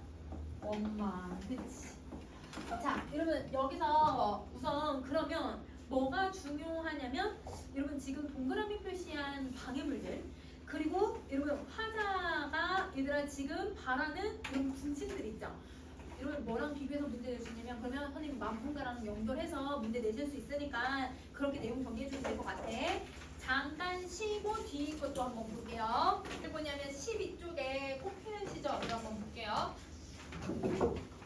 자 여러분 요거는 뿌리에게랑 거의 너무 흡사해요. 그래서 공통점 차이점을 찾으면서 읽어주면 좀 좋을 것 같고 주제를 만들어내는 회화법 어조가 얘들아 그 뿌리에게랑 비슷하니까 다시 한번 정리하면서 나와 당신의 관계 찾아볼게. 자 꼽히는 시절 1년 멀리 있어도 나는 당신을 합니다. 여러분 선생님 지금 나랑 당신의 네모 표시를 해놨어. 얘네가 누군지 조금 이따 정리하기 전에 1년까지 마무리할게요. 귀먹고 눈먼 당신은 추운 땅속을 헤매다가 누군가의 입가에서 잔잔한 웃음이 되려고 하셨죠. 자 이때 여러분 나라는 말을 썼으니까 여러분 작품에서 여러분 말을 하고 있는 사람이니까 누가 돼야 돼? 시적 화자야. 그치? 그러면 나의 시적 화자라고 써주고 그러면 이 시적 화자가 얘들아 누구냐? 여러분 이 당신을 감싸고 있는 존재예요. 그러면 이 당신이 지금 누구냐면 꽃이거든? 그러면 꽃을 감싸고 있는 존재가 뭘까라고 하면 꽃이 꽃망울을 뚫고 이렇게 올라오잖아. 그 꽃을 감싸고 있는 외피 혹은 나무에서 만약에 꽃이 핀다고 하면 나무 가지를 얘기를 해. 그래서 이때 나는 두 개로 해석할 수 있어 얘들아. 꽃의 외피 겉껍질 그 다음에 얘들아 나무가지. 자 여러분 우리 꽃이 여러분 이렇게 이런 꽃 모무리에서 뿅 이렇게 피기도 하고 아니면 나뭇가지에서 여러분 움이 터가지고 이 움에서 퓨 나오기도 하잖아 꽃이. 그래서 웹피나 나뭇가지 둘 다 된다라고 생각하시면 돼요. 자, 당신은 그러면 누구냐? 여러분 여기서 우선 두 개 쓸 거야. 대상이기도 하지만 여러분 당신은 몇 인칭이에요? 2인칭이니까 뭘 쓴 거지? 청자를 쓴 거야. 그치? 그래서 대상, 청자 둘 다 쓸 거야. 대상이면서 청자이기도 하고. 그러면 이게 이 작품에서 꽃을 얘기한다라고 생각하시면 돼요. 자, 그러면 작품 전체에 얘들아 꽃과 외피, 꽃과 나뭇가지를 이런 다 사람처럼 표현을 해버리는 거야. 프리에게서처럼 처음부터 끝까지 다 무슨 편법이 들어가야 돼? 의인법을 써. 그래서 의인화를 시킨다. 자연물을 의인화시키고. 자, 그 다음에 여러분 작품 정리해서 뭘 하냐면 선생님이 맨 끝에 종결 어미에다가 다 얘들 이렇게 표시를 해놨어. 뭐뭐 비읍니다, 뭐뭐 하지요, 비읍니다, 비읍니다, 비읍니다 계속 나오거든요. 근데 여러분 비읍니다랑 뭐뭐 하지요는 무슨 표현법이에요? 경어체야. 맞아. 그래서 경어체를 사용해서 자, 여러분 경어체를 사용하면 여러분 이 청자로도 설정했고 경어체를 썼으니까 계속 뭐 하는 방식을 만들어내는 걸까? 말을 건네는 방식을 만들어. 그치? 그래서 줄여서 쓸게 얘들아. 말건방의 형식이 나타나는 거고. 자, 그러면 이걸 여러분은 계속 지금 청자나 독자한테 계속 말하듯이 이야기를 하는 거야. 말하면서 자기 속마음을 얘기할 거기 때문에 무슨 어조가 만들어지냐면 고백적 어조가 만들어져. 자, 고백적 어조도 나오고 여러분 말건방을 쓰고 있기 때문에 대화체의 어조도 만들어낼 수 있다 라고 정리해 줄게요. 자, 그러면 이제 내용을 한번 살펴보자. 멀리 있어도 나는 당신을 알아. 왜냐면 나뭇가지 안에 있을 거고 여러분 내 껍질 안에 있을 거니까. 자, 근데 왜 당신이 왜 멀리 있냐면 여러분 봄에 꽃이 필 때는 여러분 나랑 같이 있다가 점점점 나에게서 벗어나서 꽃이 필 거잖아요. 근데 겨울 내내는 나랑 같이 있었거든요. 그러면 이 얘들아 봄하고 여름, 가을에는 여러분 꽃이 여러분 이렇게 땅 속에 만약에 이렇게 겉껍질이 있고 이렇게 해서 꽃이 이렇게 만약에 자란다고 하면 이 봄, 여름, 가을에는 얘들아 이 꽃이랑 여러분 이 외피인 화자랑 가까이 있는 거예요? 멀리 있는 거예요? 나의 안에 있다가 멀리 간 거거든? 그러다가 이 꽃이 이제 죽으면 여러분 이제 외피 속에 혹은 나뭇가지 속에 여기 안에 이제 꽃이 있는 거야. 그러면 여러분 나는 이 꽃을 너무 사랑하니까 이 꽃이랑 겨울 동안 계속 같이 있고 싶은데 여러분 저 멀리 봄이 되면 떠나보내야 되는 상황이 된 거죠. 그러면 봄, 여름, 가을에는 나랑 어떻게 있어? 멀리 있어도 당신은 항상 내 마음에 있었다. 이렇게 얘기를 하고 있는 거야. 자, 귀먹고 눈먼 당신은 추운 땅속을 헤맸대. 왜 땅속을 헤매냐면 땅속에 얘들아 이렇게 외피 속에 숨어 있으니까 혹은 추운 겨울에 나뭇가지 얘들아 우림의 속에 이렇게 꽃이 들어가 있을 거라고 생각을 하니까. 그러면 여러분 귀먹고 눈먼 당신은 여러분 꽃 피기 전에 당신의 모습인 거예요.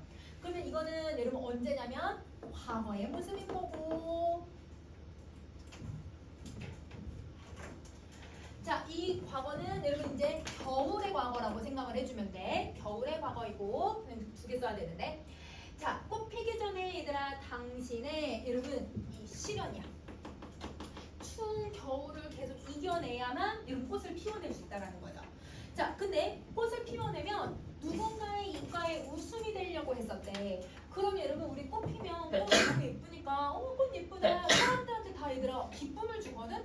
그러면 이 꽃은 누군가에게 기쁨을 내려고 꽃을 피우고 있었다는 거야. 그럼 이건 꽃을 피우는 언제를 얘기하고 있냐면 봄인데 이것도 과거의 봄이에요. 두 개 쓸게. 자, 그러면 과거 겨울에는 내 속에서 여러분 이 꽃이 얘들아 시련을 겪으면서 그 겨울을 계속 이겨냈고 봄이 되면 여러분 나를 떠나서 꽃이 피어가지고 다른 사람들한테 기쁨을 주고 있었다는 거야. 자, 그러면 이거는 꽃 핀 후에 얘들아 기쁨, 꽃을 피우고 난 후에 행복을 얘기하고 있는 거다. 이렇게 생각하면 돼. 자, 그 다음에 이제 이혼으로 갈게요. 부르지 않아도 당신은 옵니다. 꽃이 피는 생각지도 않아도 꿈꾸지는 않아도 당신은 옵니다. 자, 여러분 여기 당신은 온다라고 계속 얘기하고 있는데 근데 여러분 요거 아까 1년 1행을 한번 봐봐. 1년 1행도 뭐뭐 있어도 당신은 여러분 압니다, 옵니다. 이런 문장 구조 비슷하거든요. 문장 구조 비슷하게 유사한 통사 구조를 계속 반복을 시키는 거예요. 통사 구조를 반복시키고. 자, 여러분 이 꽃은 우리가 시키지 않아도 여러분 봄 되면 당연히 꽃이 피죠. 여러분 얘가 얘들아 나무나 아니면 여러분 이 씨앗이 죽지 않는 이상 언젠가 계속 꽃이 피울 거죠. 그러면 이건 꽃이 피는 당연한 자연의 섭리야. 그치? 당연한 섭리라고 해. 자, 근데 이거는 꽃을 피우는 당연한 이유이기도 하거든요. 내가 부르지 않아도 당연히 오는 것. 그게 꽃을 피우는 당위성이에요. 당위성은 이유를 좀 어렵게 얘기한 거야. 그러면 여기에서 여러분 지금 어떤 걸 알 수가 있냐면 자연의 선생님 말을 바꾸게 순리에 따라서 개화가 여러분 우연히 일어나는 거야? 당연히 일어나는 거야? 당연히 일어나지, 그치? 그래서 개화가 필연적으로 이루어지더라 이렇게 얘기를 해. 자, 당신이 올 때면 먼발치 마른 흙더밀도 고개를 든다는 거야. 자, 그럼 봐봐. 여러분 여기 이렇게 두 가지로 볼 수 있어요. 나뭇가지로도 해석할 수 있고 여러분 외피로도 해석한다고 하면 여러분 여기 이제 이 안에 여러분 껍질이 이렇게 있잖아. 그럼 내 속에 지금 꽃이 피우고 있단 말이야. 꽃이 조금씩 얘들아 새싹을 만들기 시작을 하면 그럼 여러분 사실 뭘 뚫고 얘들아 새싹이 올라오는 거야? 흙을 뚫고 올라오거든? 그러면 흙이 움찔하거든요? 그거를 여러분 흙더미가 뭐 한다고 표현하는 거야? 고개를 든다고 얘기한 거야. 그러면 흙더미도 고개를 든다는 건 여러분 새싹이 올라오는 과정을 표현을 한 거지.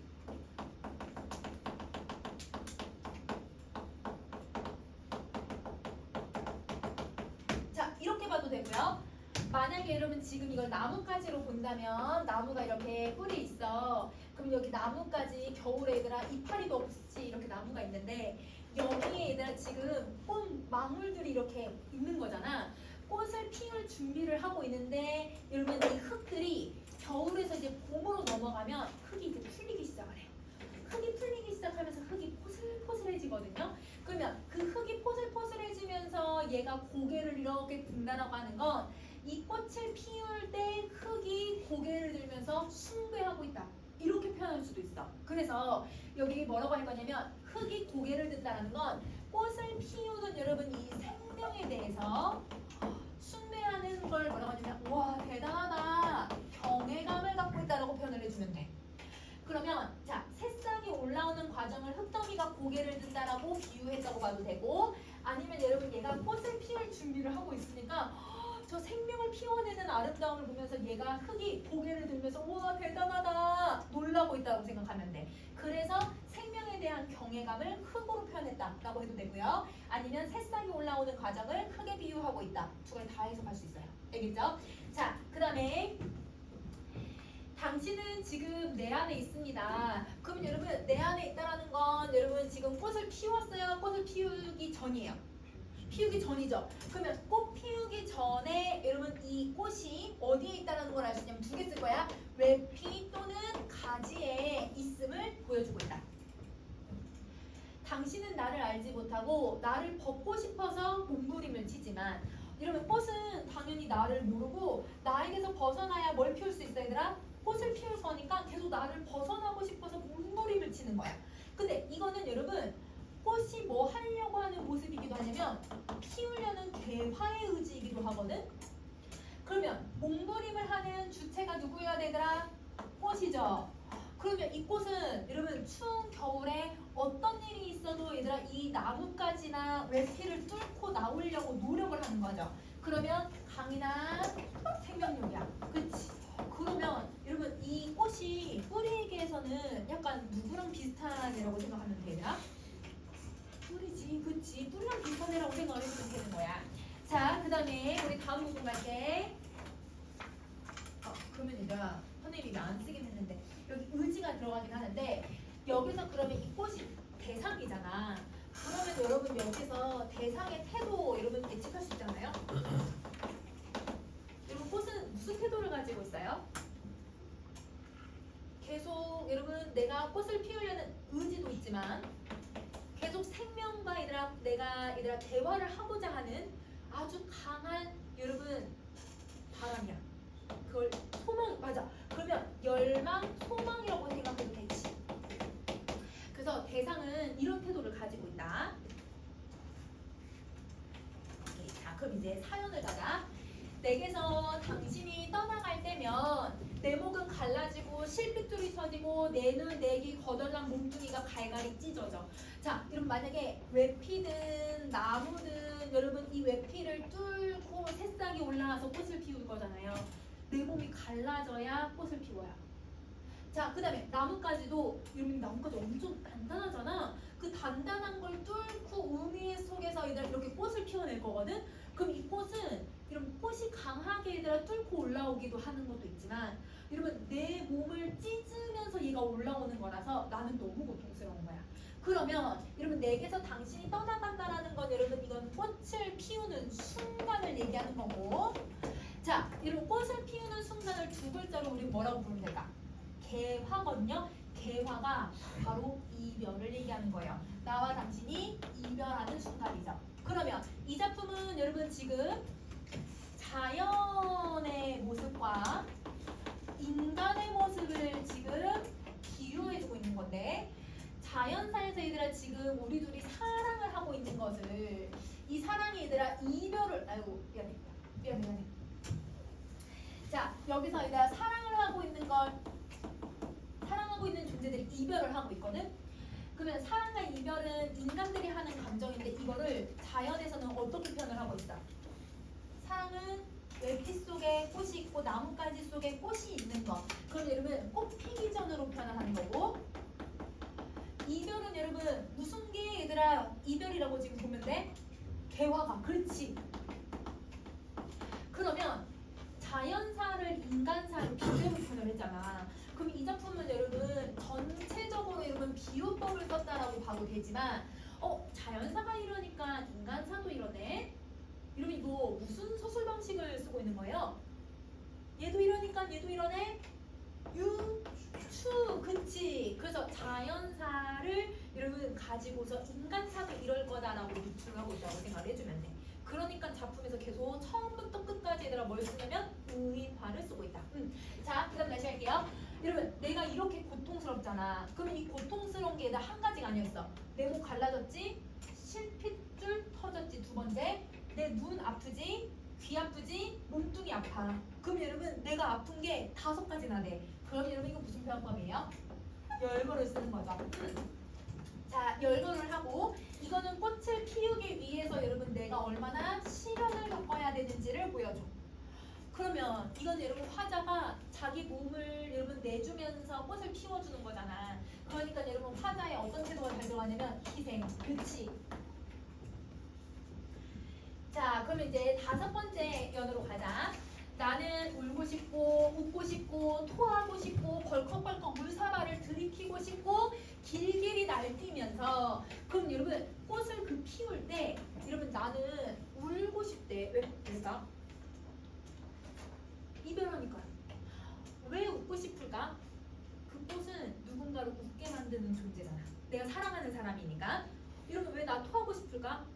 너무 힘드니까. 내 몸이 갈라지고 있으니까. 여러분 나 왜 벌컥벌컥 물을 마시고 싶을까? 물을 마셔야 꽃을 피울 거 아니에요. 그쵸? 물이 마시고 싶은 거예요. 우리 여러분 뿌리에게서도 뿌리가 얘들아 뿌리를 저 멀리 어디까지 얘들아 막 뿌리를 뻗어간다고 했었지? 먼 물. 그치? 목이 마르니까 이 물을 마시고 싶은 그 갈망을 하고 있었잖아. 그러면 여기서도 얘들아 이 나뭇가지나 혹은 외피가 물을 계속 많이 마시는 건 이 꽃을 피워내기 위해서 자기를 희생하고 있다는 거야. 자, 그러면 길길이 왜 날뛰어? 너무 아프니까. 그러면 지금 여러분 요 행동들은 하나만 나온 게 아니라 행위를 무슨 걸 쓰고 있어요? 열거하고 있죠. 그러면 여기도 열거법을 써서 이별의 순간에 내가 느끼는 슬픔과 고통이라고 하는 감정들을 표현하고 있는 거야. 자, 근데 여러분 벌컥벌컥이라고 하는 여러분 무슨 표현법을 쓰냐면 음성 상징을 써. 자, 그럼 이렇게 우리가 이별을 하고 있을 때 절편보다 희고 고운 당신을 입니기 뱉어낼 테지만, 그럼 여러분 당신 내가 이 당신을 뱉어내야 된대요. 왜 뱉어요? 개화를 하니까. 그치? 그러면 여러분 이 뱉어낸다라고 하는 게 바로 개화, 꽃잎을 피운다는 뜻인 거지? 자, 근데 여러분 이 당신을 지금 뭐 하고 있냐면 절편보다 하얗대. 여러분 절편이 뭐야? 떡 중에 얘들아 납작하고 여러분 쫀득쫀득한 하얀 색깔 이렇게 울퉁불퉁한 떡 있죠? 그걸 절편이라고 하는데요. 하얀 약간 가래떡 같은 애라고 생각하는데 가래떡은 둥근데 그걸 이렇게 넓적하게 만든 걸 절편이라고 해. 그러면 가래떡처럼 하얗다는 거야. 그러면 여러분 무슨 걸 쓰고 있냐면 뭐뭐 보다라는 말을 썼으니까 비교를 해버리는 거지. 자, 근데 이미지는 무슨 이미지를 쓰냐면 이거 하얗다라고 하는 이미지를 쓴 거잖아. 시각, 그치? 색채 이미지를 쓴 거야. 그러면 여기서 여러분 지금 비교를 하고 희고 고운 당신이라고 의인법을 썼는데 이 의인법의 원관념이 그럼 누구냐? 꽃인데요. 무슨 색 꽃? 흰색 꽃. 그치? 흰 꽃을 얘기하고 있다. 이렇게 정리해주면 돼. 자, 결국 이렇게 꽃을 이제 내가 뱉어내므로써 이별을 했고 부서지고 무너지면서 당신을 보낼 일을 아득합니다. 그러면 여러분 지금 꽃을 뱉어낼 거라고 했거든? 그러면 여러분 아직은 여러분 꽃을 여러분 이별한 거는 아니지만 앞으로 얘들아 내가 이걸 뱉어낼 거라고 내가 부서지고 내가 무너질 거라는 걸 여러분 예상을 하고 있는 거네. 그러면 여러분 미래에 대해서 생각을 하고 있다고 생각하면 돼. 굳은 살가죽에 불 댕길 일이 막막합니다. 여러분 왜 내 살가죽에 왜 불이 댕겨질 것 같아? 왜 불날 것 같아? 너무 아프니까. 그치? 뚫고 올라오는 거 너무 아파서 불탄 살가죽을 뚫고 다시 태어날 일이 정말 꿈만 같습니다. 여러분 왜 다시 태어나냐면 나는 꽃을 가지고 있는 외피가 아니라 혹은 나무가지가 아니라 이제 꽃을 피워낸 존재니까 내가 다시 태어난다고 생각하는 거야. 자, 그러면 여러분 정리해볼게요. 당신이 꽃으로 피어날 때 수반되는 나의 뭘 표현하고 있는 거냐면 희생을 표현한 거죠. 여러분 내가 온 마음을 다 줘서 내가 물을 마신 것도 다 주고 여러분 이거는 희생도 있지만 헌신적 태도도 있단 말이야. 그리고 얘들아 너무 막막하대, 아득하네, 어떻게 이 사람을 보내야 되지? 이런 생각도 들거든. 선생님 얘들아 빈칸을 2개밖에 안 만들었지만 여러분 여기서는 아득하다라고 하는 것도 감정이 된다고 생각해줘도 돼. 여기 아득합니다 이거 감정이야 얘들아. 자, 그리고 꽃을 피기 위해서 여러분 필요한 나의 고통이죠. 나의 고통을 여러분 되게 구체적으로 형상화시키고 있다 라고 생각해주면 될 것 같아. 이거는 그런데 우리 뿌리에서 내가 누구랑 되게 비슷하다라는 거 바로 알 수 있어 얘들아. 흙, 그치? 흙이랑 되게 비슷하다고 생각을 해주면 돼요. 자, 그 다음에 이제 7년 갑시다. 지금 당신은 내 안에 있지만 나는 당신을 어떻게 보내드려야 할지 모르겠습니다. 그럼 여러분 지금 여러분 꽃을 피운 거야? 피우기 직전인가? 직전. 그치? 피울 걸 내가 상상하면서 그때 나 너무 아프면 어떡하지? 얘 떠나보내면 얼마나 슬플까? 이걸 생각을 했었던 거야. 그러면 지금은 여러분 얘를 가지고 있는 상태니까 아직 개화 직전이야 얘들아. 그래서 여기는 개화 직전. 즉 다른 말로 이별하기 직전 이고요. 자, 그러면 여러분 지금 7년 이행의 내용을 보면 여러분 이제 이별을 앞두고서 어떻게 보내야 될지 모르는 여러분 이 아쉬움을 제시하고 있다 라고 생각해 주면 돼. 이별에 대한 아쉬움. 자, 조망만 한 손으로 뻗센 내 가슴을 쥐어뜯으며 발 구르는 당신. 여러분 아직 꽃 안 피었잖아요. 근데 여러분 나는 당신이랑 헤어지기 싫은데 당신은 여러분 내 가슴을 막 쥐어뜯으면서 발을 막 동동동동 구른대요. 여러분 꽃이 왜 이런 행동을 해요? 개화하려고. 그렇지. 그러면 개화에 얘들아 이 꽃의 의지가 너무 잘 드러나지? 자, 꽃은 여러분 나약해 강인해. 강인하지. 왜냐면 이런 뻗센 가슴도 팍 잡아가지고 얘들아 발을 동동 구르면서 나가려고 하고 있으니까 강인한 생명력을 제시한다. 자, 그러면 여러분 여기서 여러분 조망만 한 손은 여러분 누굴 얘기하고 있는 거야? 꽃인데 이 꽃은 여러분 그냥 겉으로 강인한 생명력이긴 하지만 겉에 있는 그 꽃잎들 있잖아. 그 꽃잎들은 연약할까 아니면 여러분 되게 뻗셀까? 되게 연약하겠지. 그래서 조망만 아주 조그만 손이라고 표현을 한 거야. 그래서 연약한 꽃잎. 이 연약한 꽃잎이 뻗센 내 가슴이거든요. 그러면 여러분 단단한 외피 나뭇가지라고 본다면 그러면 여러분 이 연약한 애가 저렇게 단단한 애를 뚫고 나오려고 얼마나 강인한 생명력을 보여주고 있는가 이걸 비유를 하고 있는 거야. 자 그럼 맨 마지막에 당신으로 끝났어. 뭘로 종결을 한 거예요? 명사로. 그렇지. 그러면 명사로 종결하면 여러분 당연히 뭘 형성할 거야? 여운. 그렇지. 자 그러면 여러분 여기서 이제 내용을 정리할 잠깐 단어지? 단어지? 그러면 뒤로 넘어가서 뿌리에게랑 비교를 해볼게요 여러분. 자 여러분 우선은 여러분 14쪽에 전체 내용을 한번 봐볼게요. 전체 내용을 한번 보면 1년에 멀리 있어도 여러분 당신은 옵니다 라고 하면서 그 과거에 있었던 일하고 얘들아 그 겨울에 봄에 있었던 일들을 얘기를 해줬잖아. 그래서 겨울에 추운 땅 속에 있었던 과거를 얘기를 해줬던 거야. 자 당신은 온다라고 여러분 과거에 대해서 또 얘기를 했고 지금 내 안에 있다는 3년의 내용을 제시를 하고 그 다음에 4연, 5연, 6연은 이별을 가정하면서 여러분 미래에 대해서 얘기를 했던 거야. 그러면 아까 7년은 선생님 여기 안 썼지만 7년은 여러분 시간이 언제였지? 다시 지금이거든요. 그러면 여러분 7년은 여러분 다시 현재 개화 직전의 현재를 얘기하는 거야. 그러면 이걸 보면 여러분 지금 어떤 시선 전개 방식을 쓰고 있냐? 여러분 시간의 경과가 과거, 현재, 미래 다시 현재까지 시간의 경과를 쓰고 있어. 자, 여러분 이걸 단순히 이제 겨울에서 봄이 되었습니다라고 본다면 이러면 여러분 이제 순행적인 모습인데, 근데 그거를 과거, 현재, 여러분 미래, 현재라고 하는 시간으로 본다면 이건 여러분 순행이라고 봐도 될까? 이건 순행은 아니지. 이거는 무슨 거라고 해야 되더라? 역순행이야. 그래서 여러분 요거는 선생님이 시간의 경과라고만 이렇게 쓸게. 그래서 어떤 계절로 볼 건지 시간으로 볼 건지에 따라서 여러분 과학 구성이 좀 달라질 수 있어. 자, 그 다음에 두 번째 여러분 어떤 여러분 시상전개 방식 쓰냐면 아까 얘들아 자연사하고 인간사를 빗댔잖아. 그게 뭐라고? 유추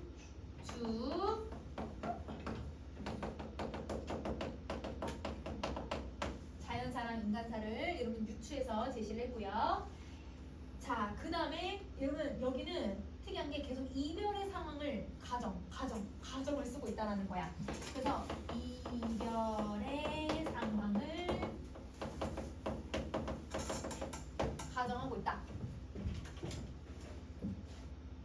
자, 그러면 그럼 이제 뿌리개랑 한번 비교를 해볼까? 자, 뿌리개도 여러분 작품 전반에 의인화를 썼잖아. 이 작품도 작품 전체에 뭐 썼다고 보면 돼? 의인화 쓰죠? 자, 이런 뿌리개에서는 화자가 흙이었는데 여기서의 화자는 외피나 가지, 그치? 자, 이런 뿌리개에서의 대상은 여러분 뿔이었고, 근데 여기서의 대상은 꽃, 그치? 자, 화자의 태도가 뿌리에게서는 희생하고 헌신하고 사랑을 주잖아. 꽃피는 시절에서는 똑같죠? 그래서 여러분 똑같이 쓸 거예요.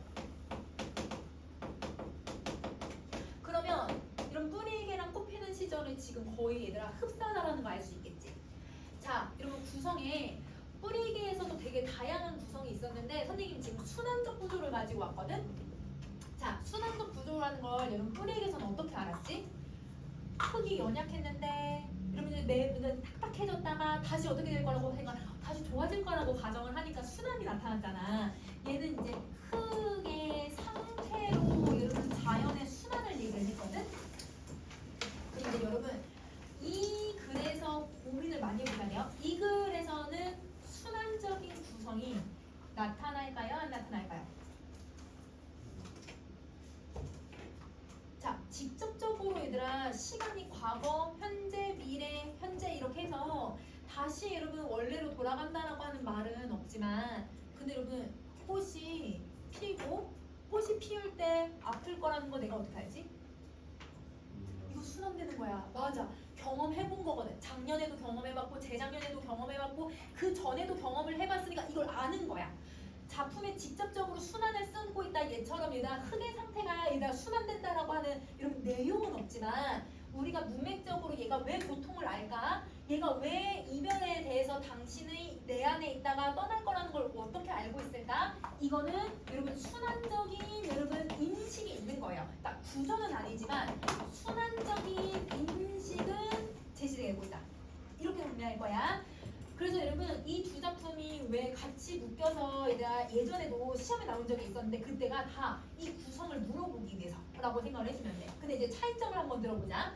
흙이 뿌리에게 자기 생명력을 주잖아. 뿌리에게서는. 그러면 약간 희생하는 여러분 모성애 같은 그러니까 무조건적인 사랑을 되게 줘. 이거는 약간 엄마와 자식 같은 관계를 표현을 하고 있어. 근데 또 흙은 일반적으로 여러분 우리가 이제 원형적 상징이 뭐야 얘들아? 원형적 상징. 인간이면 누구나 다 알고 있는 이미지. 그러면 여러분 자 우리 그리스 로마 신화든 아니면 우리나라 신화든 농경의 여신들은요 다 여자예요.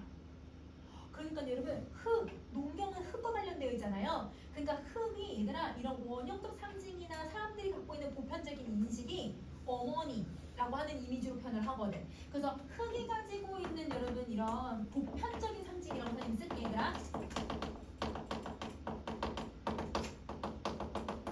특히 어머니라고 하는 이미지로 표현을 할 수 있거든요.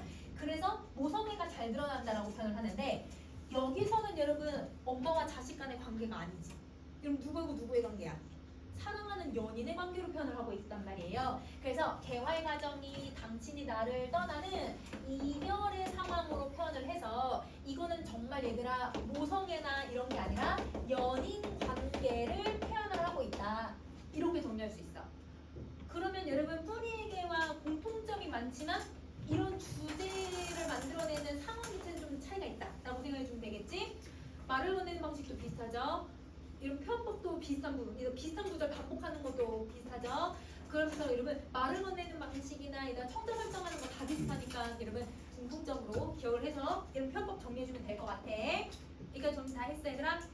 자 그러면 여운왕골족은 얘들아 선생님이 작품에 대해서 여러분 앞에 조금 나가고 설명할 거 설명하고 이렇게 뒷부분을 한번 할게. 자 여러분 우리 여운왕골족을 할게요.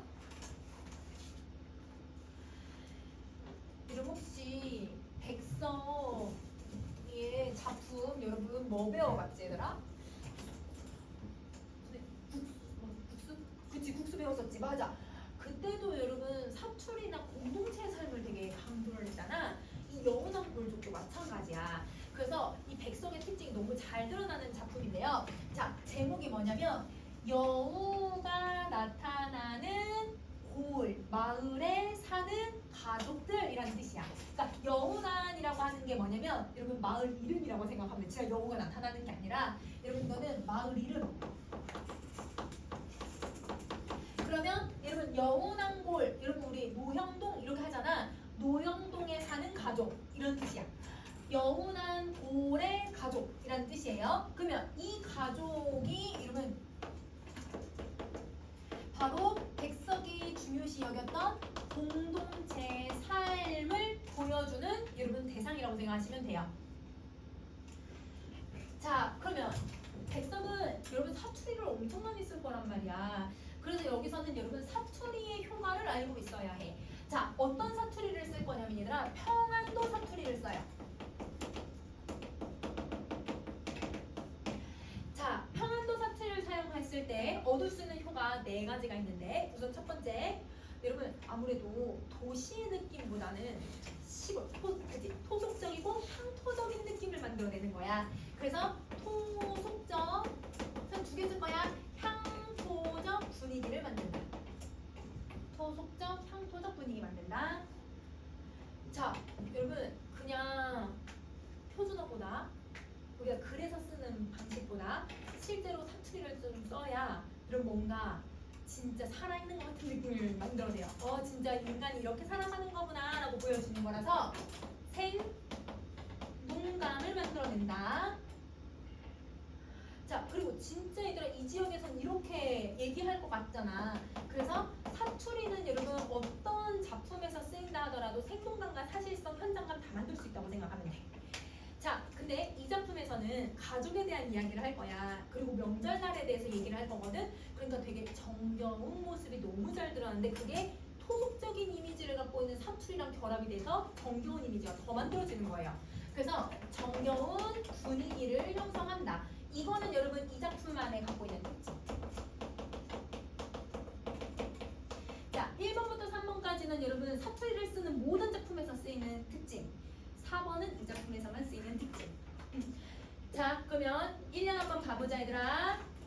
명절날 나는 엄매, 아베 따라서 우리 집게는 나를 따라서 친할머니, 친할아버지가 있는 큰 집으로 가면 자, 여러분 명절날이래. 그럼 여러분 지금 무슨 배경이 들어가 있어야 돼?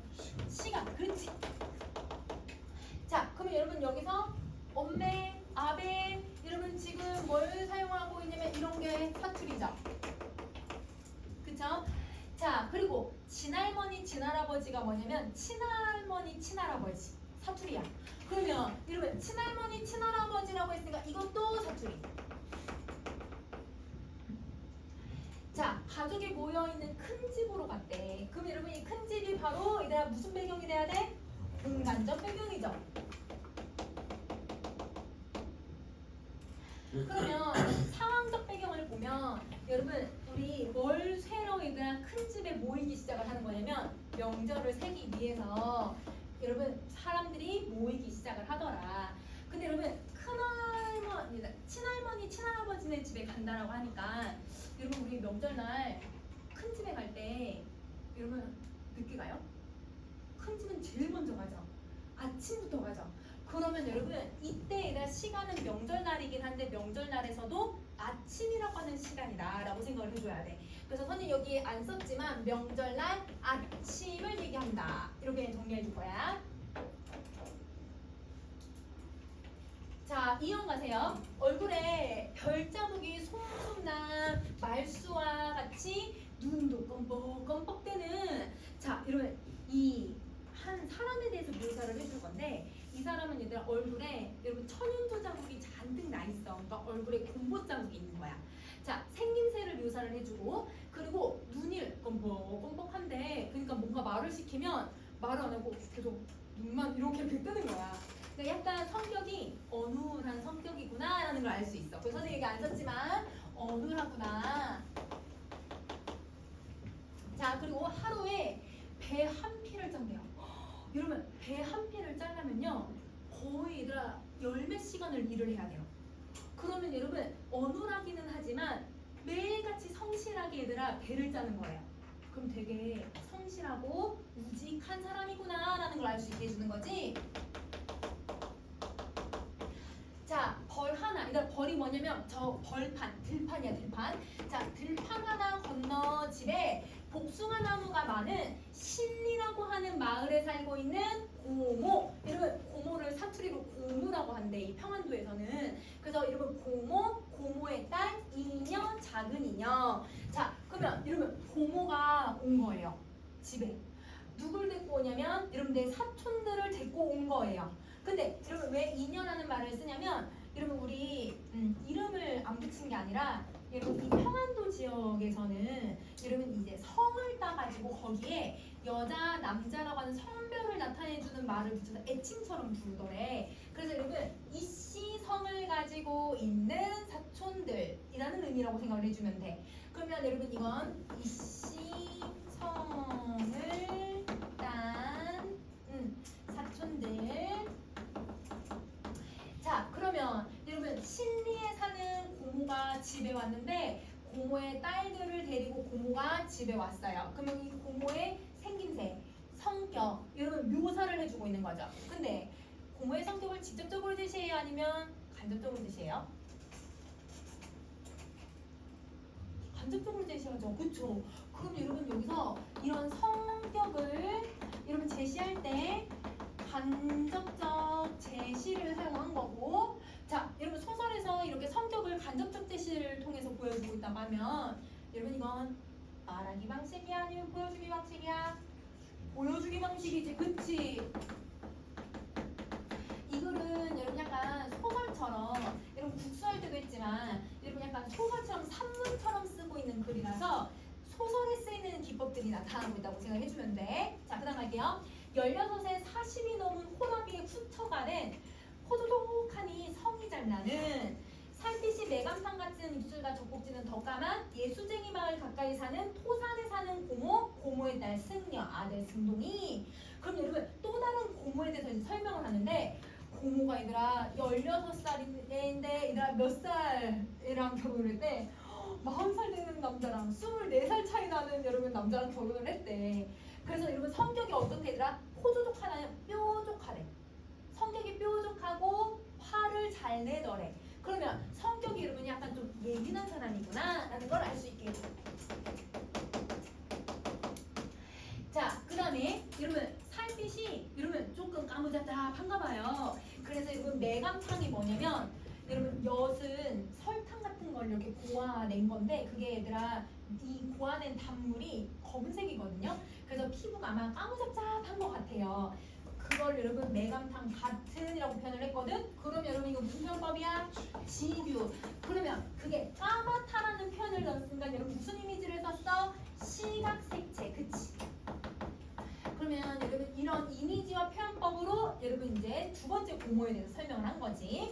자, 고모가 얘들아 데리고 온 이 사촌은 이번에는 딸 한 명. 근데 여러분 승려라고 했으니까 남편, 이 고모의 남편은 무슨 성을 갖고 있을까?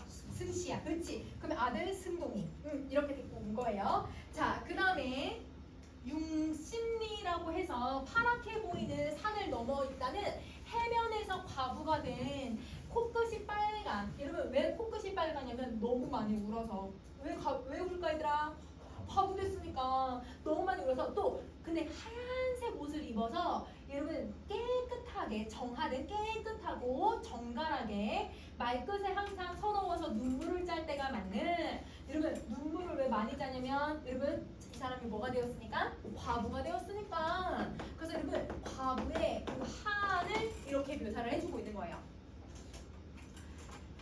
자, 이 큰 고을에 사는 고모의 딸 홍녀, 아들 홍동이, 작은 홍동이. 여기서는 이제 사촌이 3명이 있는 거네. 자, 배나무접을 잘하는 주정을 하면 여러분 자, 배나무접을 잘한다는 게 뭐냐면 나무를 얘들아 이렇게 좀 잘라 여기다가 다른 나뭇가지를 붙이고 여기 이렇게 붕대로 빙빙 감으면 여기 새싹 나는 거 알아요?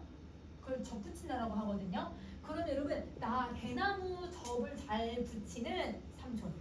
그리고 주정을 한다는 게 뭐냐면 술주정 좀 하고 토방도를 뽑는 오리치를 잘 놓는. 여러분 오리치가 오리를 사냥할 때 쓰는 도구인데 사냥하는 걸 좋아하고 사냥을 잘하는 저 먼 섬에 반디젖을 담으러 가기를 좋아하는, 그러니까 젖 담그러 가는 걸 좋아하고 얘들아 뭐 놀러 다니고 얘들아 사냥하고 얘들아 술 마시는 거 좋아하는 삼촌. 그 삼촌, 엄매, 사촌 누이, 사촌 동생들. 이러면 삼촌 엄마가 누구냐면 이름이 삼촌의 아내. 그러니까 나한테는 숙모야 얘들아. 그러면 삼촌과 숙모랑 이러면 그 사촌들도 맞다 이런 말인 거죠. 그러면 이러면 우리 아버지가 있어. 아버지의 형제들이 그러면 고모가 셋. 그 다음에 아버지의 남동생 하나 이렇게 있다고 생각하시면 돼요. 그 가족들이 다 모인 거예요. 그러면 자 옆에 정리 한번 해보자. 이연에서는 무슨 표현법을 되게 두드러지게 쓴 거냐면 이 사람은 이렇고 이 사람은 이렇고 이 사람은 있고 이 사람 있고 이 사람 있고 이 사람 있고 사람들을 계속 나열 열거해서 보여준 거야. 그래서 여러분 열거법을 쓴 거고, 이 열거법을 사용했을 때 얻을 수 있는 효과는 아무래도 이 글이 얘들아 시처럼 보인다기보다는 산문적으로 진술할 수 있게 해주죠. 그러니까 아까 보여주기 기법을 계속 쓰는 거예요. 자, 그리고 큰 집에 차례로 사람들이 모이는 그 순서를 제시를 해준 거야. 자, 이연에 제시된 인물들을 한번 쭉 보면요. 이러면 막 고모들 얘들아 막 얼굴에 흉도 있고, 어떤 고모는 과부가 됐고, 어떤 고모는 얘들아 막 16살에 40살 많은 얘들아 40살 되는 남자애들 시집가기도 하고, 그리고 이러면 삼촌도 약간 술주정주하고 뭔가 얘들아 약간 빈틈들이 있어. 그러니까 쉽게 말하면 모든 인물들이 뭘 갖고 있냐면 완벽한 게 아니라 결함을 가지고 있는 거야. 근데 여러분 이 결함을 여러분 서로 막 얘들아 어휴 너 얼굴은 이딴 식으로 생겼네 막 이러면서 탓하는 게 아니라 서로 화합하고 명절날 모여서 정답게를 살고 있잖아. 모두들 화합하며 살아가는 거예요. 그래서 큰 집에 모여서 그들의 이거 결함인데 선생님 얘가 결함이라고 써놨다. 미움이 얘들아 미안해. 이러면 이 결함을 신경 쓰지 않아? 신경 쓰지 않으면서 화목한 여러분 공동체의 인간애를 보여주는 거예요. 그러면 여러분 이거까지만 쓸 거야. 그러면 이 공동체, 즉 가족 간에 뭘 많이 보여주냐면 얘들아 가족 간에 유대감을 보여주는 거고 얘들아 배부르게 먹진 않아도 가족이 얘들아 넘쳐나고 있으니까 풍요로워. 이 풍요는 얘들아 재산을 얘기하는 게 아니라 내 마음이 풍요로운 거고 그리고 넉넉한 인정을 느낄 수 있게 해주는 인물들이다 라고 생각해 주시면 돼요. 자 그럼 여러분 뒤에 부분은 여러분 선생님이 일단 소설가 구구씨 일을 얘들아 선생님 교재 저번주에 다 줬잖아. 그거 얘들아 영상으로 선생님 이번 주에 해서 보내줄게. 그래서 그 이번 주에는 소설가 구구씨 일을 보여줬고 여운왕골족도 얘들아 요것도 선생님이 이 뒷부분 영상 시험 보낼게요. 그래서 이번 주는 그 두 개 듣고 올 거예요. 알겠죠? 시험은 이번 주 시험은 여기 있는 걸 보고 소설가 구구씨의 일일에 내용만 물어볼게요, 선생님. 근데 여기 읽어보라고 했잖아, 전문. 그래서 내용만 물어볼게요. 알겠죠? 그러면 그거까지 시험이야, 얘들아. 알겠지?